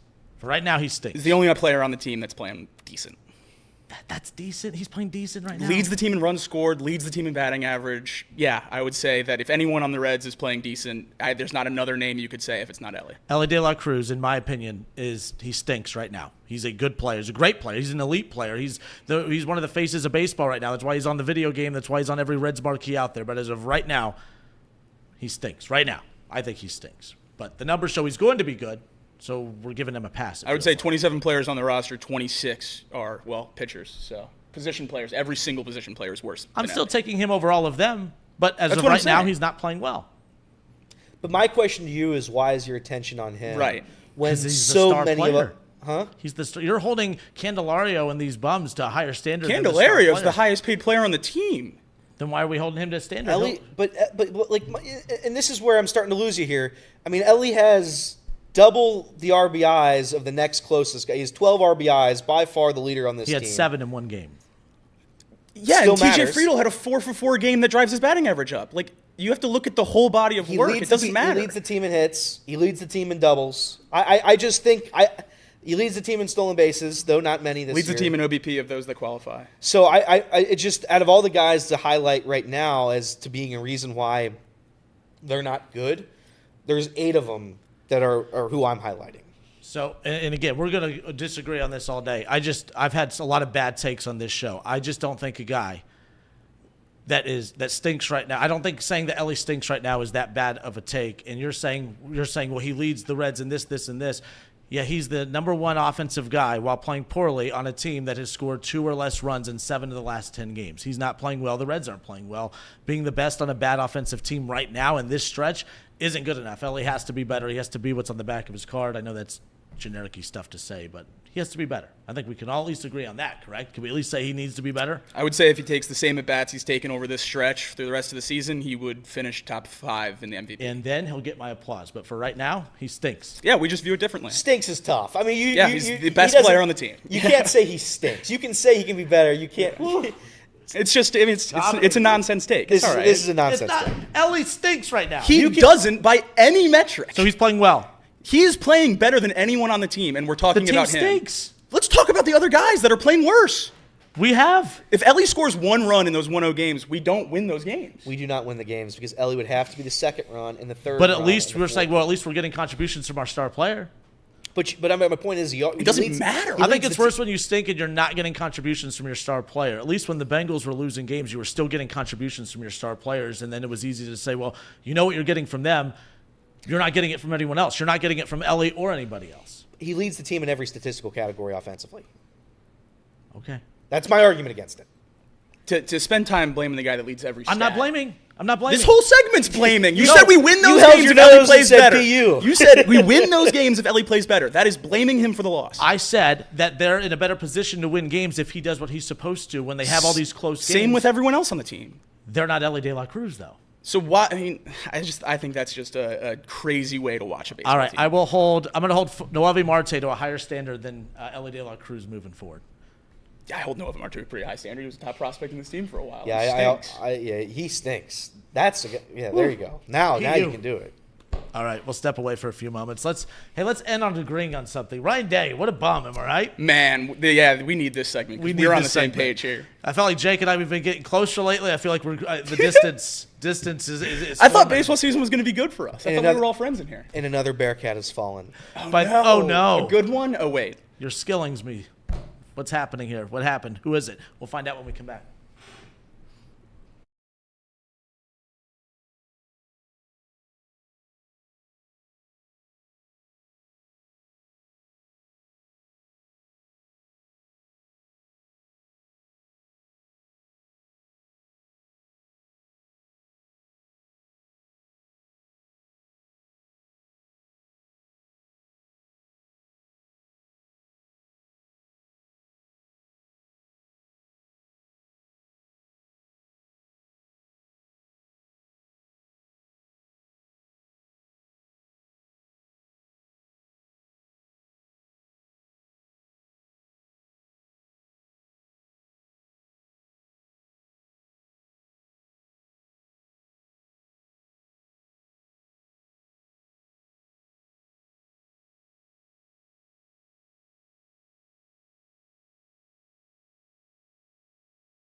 No helmets were thrown. A lot of smiles during the break. That's right. A couple chuckles. comedy. Comedy. You know? People making fun of the shirt. I get it. Mark Norman, one of my favorite comedians, got it at one of his shows. I do not find myself funny at all. And everyone's like, yeah. I don't know. That last take was pretty funny. Oh, man. But we welcome you back. So the Bearcats, it's been kind of I was laughing. So Keegan Nicholson got a chance to meet him. He's been on the show, but I got a chance to meet him over the last couple of days. But he's handsome, isn't he? He cracks me up because he's locked in on the baseball game, but he's also locked in on following all the portal news. And the Bearcats are losing some and keeping some and adding some. And he's slipping in some Bearcat basketball news throughout the Bearcat broadcast. I got a kick out of that. One of the most impressive feats I saw all weekend, obviously, JP Peltier's walk-off home run, but then Keegan Nicholson announced that Jizzle James was coming back mid-calling a strikeout. Yeah. So that was phenomenal. And then I look over at his laptop, and he's posting the article that he wrote while calling the game. So truly a dual-sport athlete, the Bo Jackson of our generation. He's a legend. He's a legend. And he just reported as of 23 minutes ago, Connor Hickman has entered the transfer portal. He joins Dan Skillings, Tyler Betsy, Rayvon Griffith, Arrington Page, and countless others who have left the program. As UC looks to reset next year, it's going to be interesting. It's year 5 for Wes Miller. There's never been more pressure on anybody. And if he's not good next year, I just throw your hands up in the air and say it's just never going to work because I can't give the guy a free pass after 5 straight years of incompetence. He's done an admirable job of getting recruits here. You know, I opened up a lot of space to get some more. Yeah, he did when the whole roster leaves. There's certainly more room for improvement. They need a big man, and that's the key. Yep. You have Jizzle. You have Sean. That's big. I'm assuming assuming we can gloss over it as much as we want, but Jizzle coming back is huge. Jizzle presumably will be the 2. I would imagine Sean Abayev would be a 3, or hell, he might just be point guard, I guess, if he's just the best player out there. Yeah. Day, I presume, is going to come back as well. So if you have those 3 and a center, a real center, no disrespect, but a real big man, I think UC is going to be fine. And that's how I'm going to sleep at night and just say we're one big man away. Yeah. I saw a lot of people not Bearcat fans, but national basketball as a whole. I mean, obviously, when you lose this many players, it becomes somewhat of a big-time story when a whole roster leaves. And it seemed like a lot of people were, kind of pointing and laughing, making fun of UC for losing this whole roster. I don't necessarily see how this is a bad thing. Yeah. I mean, this team went 7-13 in the Big 12 last year. You wanted to bring a bunch of those guys back? I certainly did. Right. So I feel like keeping Jizzle, obviously huge. If you're losing the whole roster, that's one thing. But you kept, the guy that is the most exciting player on the team, the best chance at being an NBA prospect and being a legitimate force in the Big 12. You add Sean Abayev next year. Now you have a lot of space of guys that clearly couldn't cut it in their roles in the Big 12 to go get guys that maybe can. Yeah. I think this probably gives them a better shot next year. I don't know how good of a shot it is, but it gives them a better shot next year of being competitive than running it back with, more or less the same lineup, right? Right. And you can't expect something that doesn't work to work again the next year. It's what we say every week, seemingly. Yeah. It's the definition of insanity. You can't do it. So to have all these guys leave, though it's a bad look on the surface, underneath it's what we need. This group of players wasn't good enough. We're going to reset. We're going to keep hopefully at least a couple of them, and we're going to have a massive offseason here. They just hired the GM, the Oklahoma City Thunder scout. Forget his name, Corey Evans, maybe Corey. I don't know. I should have said it before I started talking. But it's going to be a big offseason for the Bearcats. I'm going to believe in Wes one last time, with fully knowing that we're going to end up playing in Las Vegas real soon. So, whose job's more on the line this upcoming athletic season, Satterfield or Miller? You know what's funny? I was having a debate with my friends about that. They're both pretty much together. I agree. I would say when one of them goes, the other's right behind him. Unless one of those two programs has some kind of shocking success. Cunningham can't keep firing guys and still being there. But Cunningham also, what is he? He's like he's the super counselor of the Big 12. One of the committees for the Big 12. He's one of the representatives. So he can't keep firing guys. I think if you're going to just clean house, you can't clean Wes out because of $10 million. I think if it doesn't work this year, it's $5 million. You take it. If Scott Satterfield doesn't get a bowl game again this year, you get him. But you can't let Cunningham hire the next guys. That's the issue. I mean, that's where we're at. That's the issue. It's Well, he's 0 for 3 now because he didn't hire Fickle, did he? No, I don't think so. He came in after Fickle. He hired Brannon. He hired Brannon, Wes Miller, and Satterfield. Yeah. Woof. Yeah, and the thing is, Wes Miller has a better opportunity to keep his job. I think he's in a better position. 64 versus 12. Yeah, I mean, you're in a much better position. And for what it's worth, the Bearcats, the basketball team sells out every game still. At no point was like the arena empty excluding like Lipscomb or wherever they play in the non-conference. Big 12 games always Sasquatch State, as Samson here we said. go. We're back to bashing those teams. Little guy. Elliot loves the little guy. All about the little guy over here. The little guy. But by the way, the little guys don't matter in November. They matter in March. But there's still more hype around the basketball team than ever. Yeah. I don't feel like it's that way with the football team. The football team, it feels like there's less hype now than there has been in quite some time. You know, when you lose Luke Fickell, you lose the guy who's in charge of the best year in program history. It's going to be tough to have a bounce back after. It's hard to be the guy after that. Yeah. Wes Miller has done a lot for bringing up the excitement, for bringing recruits, do I call him a franchise at this point? I keep wanting to call him a franchise because all the players get paid. Program, I think. Program, I guess, is still correct. The right word. Yeah. For making this program still worth a damn, and I do care about that, and it's not lost on me that he's done a good job at getting fans excited. I just think that it comes down to X's and O's more than the other stuff, more than the intangibles. You have to be able to coach basketball. And I watched The Crown. I watched a little bit of The Crown. The coaching wasn't there. I don't know if they didn't care. I mean, I know they didn't care. But it's something needs to change there with his coaching, and I'm hoping they're going to be able to take that leap this year with a premier scorer. They didn't have one single premier scorer on this past team, which is a major issue, obviously. But certainly Scott Satterfield has more to lose, in my opinion, than Wes does. I don't know how. Obviously, basketball, I think, until the Fickle era, would be unanimously considered the dominant sport at UC. Now maybe it's closer, and certainly right after that playoff, I think it would have been close, maybe dwindling now. But in the Big 12, with the rate revenue sharing's going and everything along those lines, now that you are a power conference team, it's so important that your football is competitive. I mean, so important. And I think that would trickle over to the basketball program, and I don't necessarily know if it would vice versa. So I do think Satterfield's success would really help everyone involved. I don't see a world where Scott Satterfield has success here in Cincinnati. I'm hoping I'm wrong on that. I don't see the picture. I'm trying to have Picasso paint me the most beautiful picture in the world, and all I see is just red paint. Well, just like Elly, you don't have to be good now. You just have to be good in the future. Your Elly takes wild. That moving on from that. You were trolling. You were trolling when you said that. And that's okay. I respect a good troll. It's good. It's good.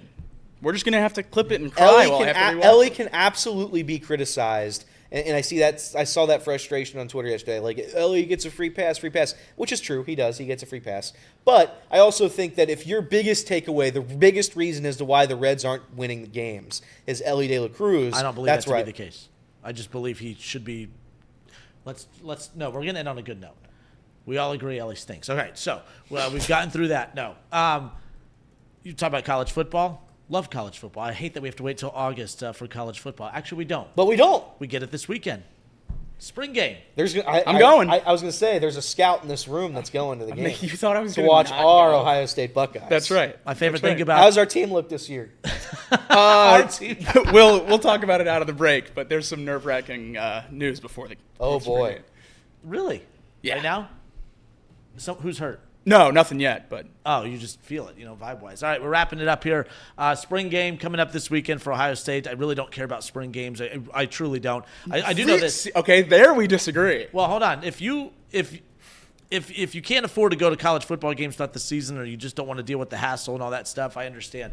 $5 or $10 is what it costs to go to a spring game, and a chance to go to any football stadium in April and take in any kind of football activity for your favorite team. I urge you to take advantage of it. I love it from that perspective. I've been to many spring games. I love it from that perspective. But as far as what you get out of it, this idea, I mean, I remember hearing people talk about, back in the day that, when Joe Burrow was battling for a position to get the starting job at Ohio State, that it was going to come down to the spring game. If you actually believe that spring game determines position battles, I feel bad for you. It has nothing to do with that. It's all about spring practice. The game itself is just an opportunity to me for fans just to kind of take in just some kind of little feel-good experience with your team. I don't really know what you get out of this. What you really want to make sure you don't get out of it is injuries or anything, along those lines. In fact, we've heard some other Power 4 conferences looking to possibly scrap their spring game altogether. And Ryan Day hears this and says, not only are we not going to scrap the spring game, we're going to incorporate contact into our spring game. We're going to tackle, live tackling. It'll be a live football game coming up at the spring game. So for some of you, that excites you, and it actually makes it more worth your time to go. But here's my problem. I feel like Ryan Day, even after winning a national championship, still just hasn't learned his lesson about trying to convince people how tough he is. Every time he's tried to convince people how tough him and his football program is, it just hasn't worked out well. Now, he's a national champion winning head coach, don't get me wrong, but he also wasn't spending those 4 games cracking the mic convincing you how tough they are. They just went out there, played football, kicked ass, and won a national championship. But when Ryan Day does this thing where he has to remind you how tough they are, it doesn't work out well. Like when they beat Notre Dame, and he was more obsessed with reminding an 85-year-old Lou Holtz just how tough his football team is as they won when Notre Dame didn't have enough guys on the field. Yeah, you didn't look tough there, Ryan Day. I was happy with the result, don't get me wrong, but you didn't look tough there. When you tried to out-tough Michigan and you end up losing for the 4th straight time because you were good enough to continue throwing the ball to Jeremiah Smith, but instead you wanted to hand it off and hand it off and hand it off and win in the trenches, and you were going to lose trying to win your way, and that's ultimately what ended up happening. When you tried to win in a way to convince people that you're tough, you lost. They beat Penn State in dramatic fashion. I remember right when the athletic director and Ross Bjork and the school president walk into the field, the first words out of Ryan Day's mouth to them is, man, how tough was that? We were tough, right? Like, he needs that self-assurance. He doesn't care if he's told he's a good coach. He wants to be told he's a tough coach. And every time he tries to remind people how tough he is, it usually backfires. Now, I don't really have a whole huge hot take about a spring game. I just think incorporating tackling in any capacity in a meaningless exhibition type of format like this as entertainment for the fans, I just find it silly. I don't know what you're truly gaining out of this one day tomorrow or Saturday where you're trying to convince people that we're going to tackle and be tough and we're going to let the whole world know how tough we are.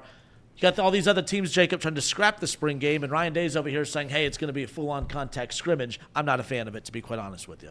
Yeah, I think if you're going to play it, I don't mind it being tackle. I wouldn't play it at this point. Play it at all. Right. Yeah. I mean, as of 14 days ago, this team didn't have a spring game. Right. This team had a spring showcase, and we weren't going to play it because they were worried about the injuries. They were worried about the scouting. They were worried about the transfer portal.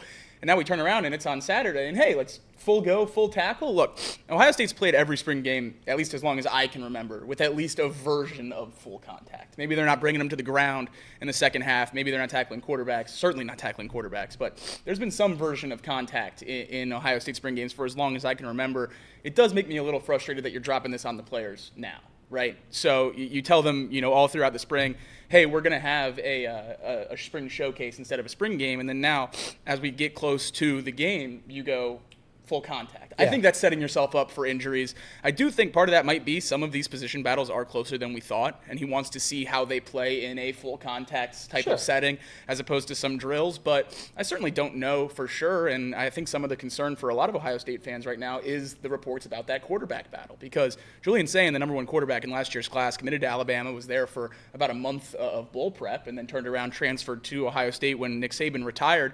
He was an incredible high school recruit, and I had the pleasure of watching him through that bowl practice at Alabama, and that arm is as live as I've seen in a long time. So he's a really exciting player, and the fact that this competition between him and a 3-star from South Dakota, Lincoln Kienholz, is as close as it is right now, that has me concerned. You brought it up yesterday. It reminds you a lot of the Devin Brown, Kyle McCord battle. Just combine the names there. And Kyle McCord going into that offseason was the no-doubt starter. He was the 5-star. He was Marvin Harrison's high school teammate. He was the guy that had been groomed behind C.J. Stroud to be that next quarterback. And then you hit this point in the offseason, and boom, you got a QB battle that you didn't expect. And it turned out that Devin Brown didn't play up to Kyle McCord's level. McCord played down to Devin Brown's, and that made it a tough decision to make. If that's the case here, I don't know. Maybe Lincoln Kienholz is playing like a 5-star, in which case, what a great problem for Ohio State to have. You have depth, you have 2 good players. But if that's not the case, if Julian Sayin isn't looking like the player we expected him to look like, I think we're going to have to revisit that Ryan Day QB whisperer conversation. Will Howard, a fully developed player out of Kansas State, obviously took a big step in Chip Kelly's offense, but he hasn't had, a guy that he's developed had any kind of success in terms of wins. Obviously, Justin Fields, C.J. Stroud getting drafted very, very high, and that means something. That's a feather in his cap for sure. But those guys, those super talented rosters, he hasn't been able to develop these players to a point where they're winning championships. Last year, the main gripe against Ohio State was they bought this roster. Sure, they absolutely did, but that's the current era of college football, and it got them a national championship. So I don't necessarily hold that against them. I do hold it a little bit against Ryan Day when we talk about him as the recruiter, because that's what he's hung his hat on for so long, and I don't know if I can still look at that and say we're going to win championships with the players you recruit. Because even Julian Sayin at this point is a transfer. So, yeah, I'm a little bit more worried about the Ohio State season than I thought I would be coming out of, the end of January when we win the national championship, but certainly this weekend will hopefully answer a lot of questions. All right, well, we're out of time. Our Buckeyes did win the championship last year. That's right. That's right. Wait, you weren't a Buckeye fan last year, though. I claim it. Okay, If I become an Ohio State fan, I will claim it. That's fine. Ooh, are we going to make everyone do an OHIO that'd be picture? great. As long as Reed's in it. As long as Reed's in it. Fair enough. All right, well, we're done. By the way, you getting sick? You were sitting in the cold for 2 days. All of a sudden, you got the sniffles. Oh, boy. Bloody nose. Yeah, you might want to go. So we're good. Yeah, you got that white shirt. Yeah, we're done. Until tomorrow on radio, this has been Off the Bench presented by United Dairy Farmers. Trying to keep it.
All right, we are back off the bench.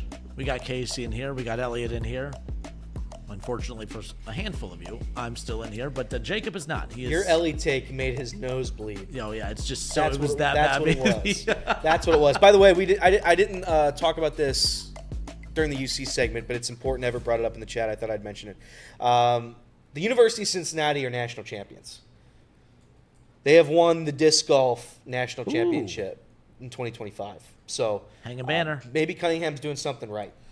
One of the proud sports in this great world has been claimed by the University of Cincinnati. So good for us. We're back. I did see that UC finished in the final college dodgeball poll. They finished 5th. I did. I believe Miami 7th. But either way, yeah, a lot of Ohio representation. I believe Miami, as Everett said in the chat. I have no way to stat check this, and to be quite honest, I don't really care. But I believe Miami is the national champion of dodgeball. Oh, did they? They pulled it out, huh? I think so. Not a lot of upsets in that tournament either. It was kind of a boring one. So how about Ohio taking all these great sports, dodgeball and now disc golf? Who knows? Who's going to win the cornhole national championship? That's my big question. Casey, you a big cornhole player?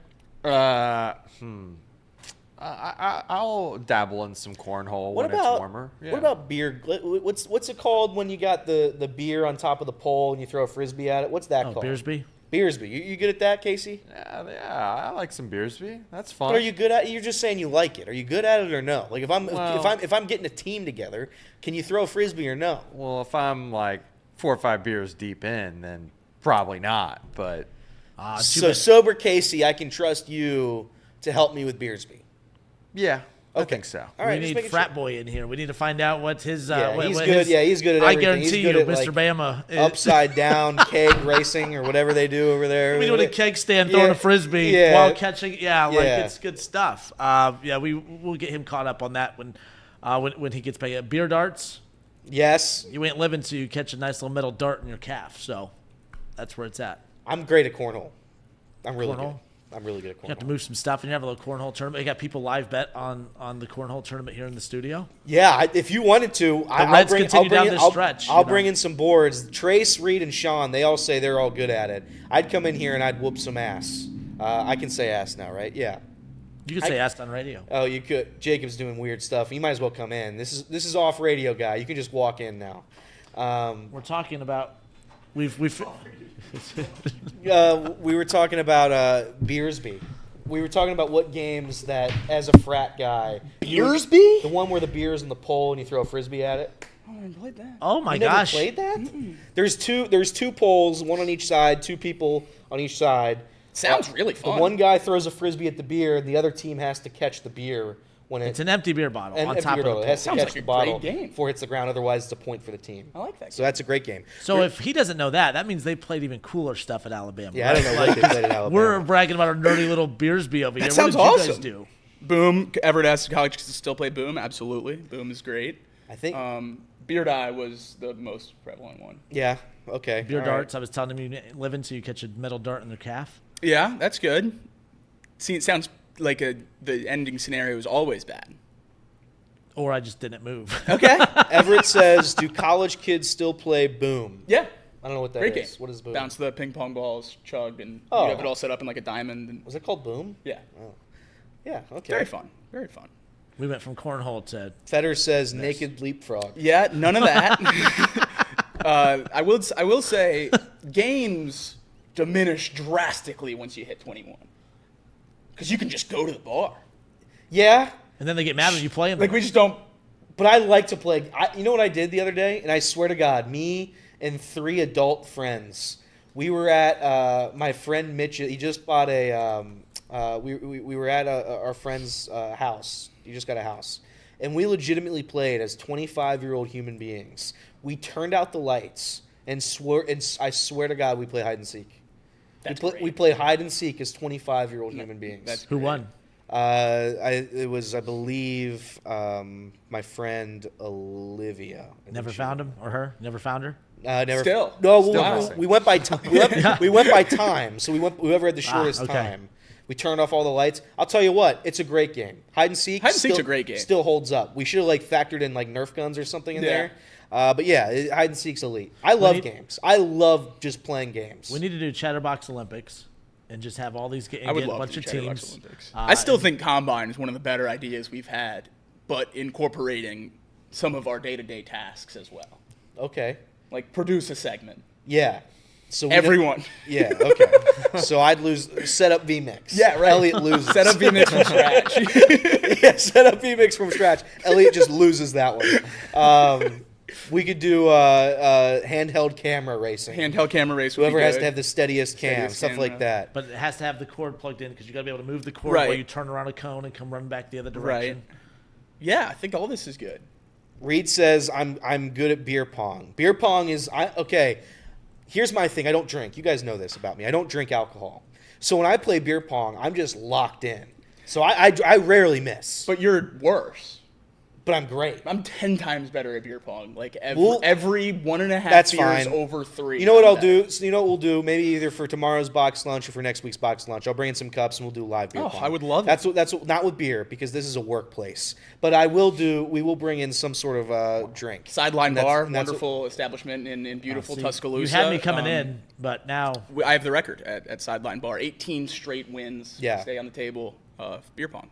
This guy. So take that. But he doesn't know Beersby. I will take it. Doesn't know Beersby. I'm a big Can Jam guy, so I think I would love Beersby. Can Jam's great. Can Jam's the greatest. Can Jam is the best beach game out there. Ooh, I don't know. Or spike ball. I'm a big bocce guy on the beach. I'm not a bocce guy. You don't like bocce on the beach? I like to sweat. Okay. When I go to the beach, my dad and I toss baseball a lot. That's our big thing. That's great. So we go out and we do. I will say it gets a little bit reckless because what we do is we take a step back every throw, and we go. We're tossing until we get to the point where it endangers others. So if we're throwing a ball like 50 yards, we got a problem. But it's fun. We use a rubber ball for what it's worth. We use a rubber baseball. Anything else sports-wise as we close this out? I don't think so. I don't think there's any news. Hopefully, no injuries. Walking it right up to noon. Do we have anything coming up after? No, because we don't have anything after, right? We got a boot scoot and boogie to that's Prasco. Right. That's right. Yeah, we got to clean up Prasco, but that's it. How late were you guys there last night? What time we roll out? I got home at 1:40 I was going to say I got home about 1:40. What else is there still to do? 1:20, yeah. What else is there still to do? All the cords still run. We got to bring in all the cords and everything. That stinks. Yeah. It won't take that long. The one guy, I shout out to, I'm going to forget his name on air. Will. Shout out to Will. That guy had a truck yesterday. It was the coolest truck I've ever seen. He had a recliner in a production truck, Kenner. A recliner in a production. That's what you guys were setting nice old lazy boy. Yeah, it was the coolest thing I've ever seen. Shout out to Will. There you go. All right. Well, how many hot dogs did you eat yesterday? Or the past 2 days? Probably 4. Only 4? But I also had 3 hamburgers or cheeseburgers. Okay. There you go. Well, how many of the pretzel bites with the cheese? I didn't care for the pretzel bites with the cheese. I didn't appreciated like the pretzel bites with the cheese. I just didn't care for them. Oh, I loved them. I appreciate anything that is given for free. So I appreciate it. I just didn't care for them. It's literally the scene from the Internship where Vince Vaughn goes up to the Google guy and he's like, "Yeah, I'll take a bagel." He's like, "Here, they're free. Have 2. All right, I'll have a banana. Here, take the whole banana. I'll take all 5 bananas." And it's like I go up to him like, "Can I have 2 hot dogs?" And like, "Yeah." Chips? Sure. I guess. Can I have a couple drinks? Yeah. Cookie? Sure. Have it. Oh, those it's cookies. Free. It was so good. Now, you got the cookies from the concession stand? Correct. There were some homemade cookies in the press box. Oh, really? Legitimately a top 5 cookie I've ever had in my life. Really? The cookies from the concession stand are unbelievable. They're like these little thin chocolate chips. Oh, heaven. Are you still there? Heaven. I'll go help if the food's still there. Maybe. If the food's on, I'm not leaving. Yeah. All right. Well, I'll have to drag my fat ass out of there. We got that's 2 cuss words in the post show. I like it. I want to make people laugh in the show. There you go. Comedy. So there it is. All right, we're done. Right? Anything else? Yeah. All right. Until tomorrow, this has been Off the Bench, presented by United Dairy Farmers.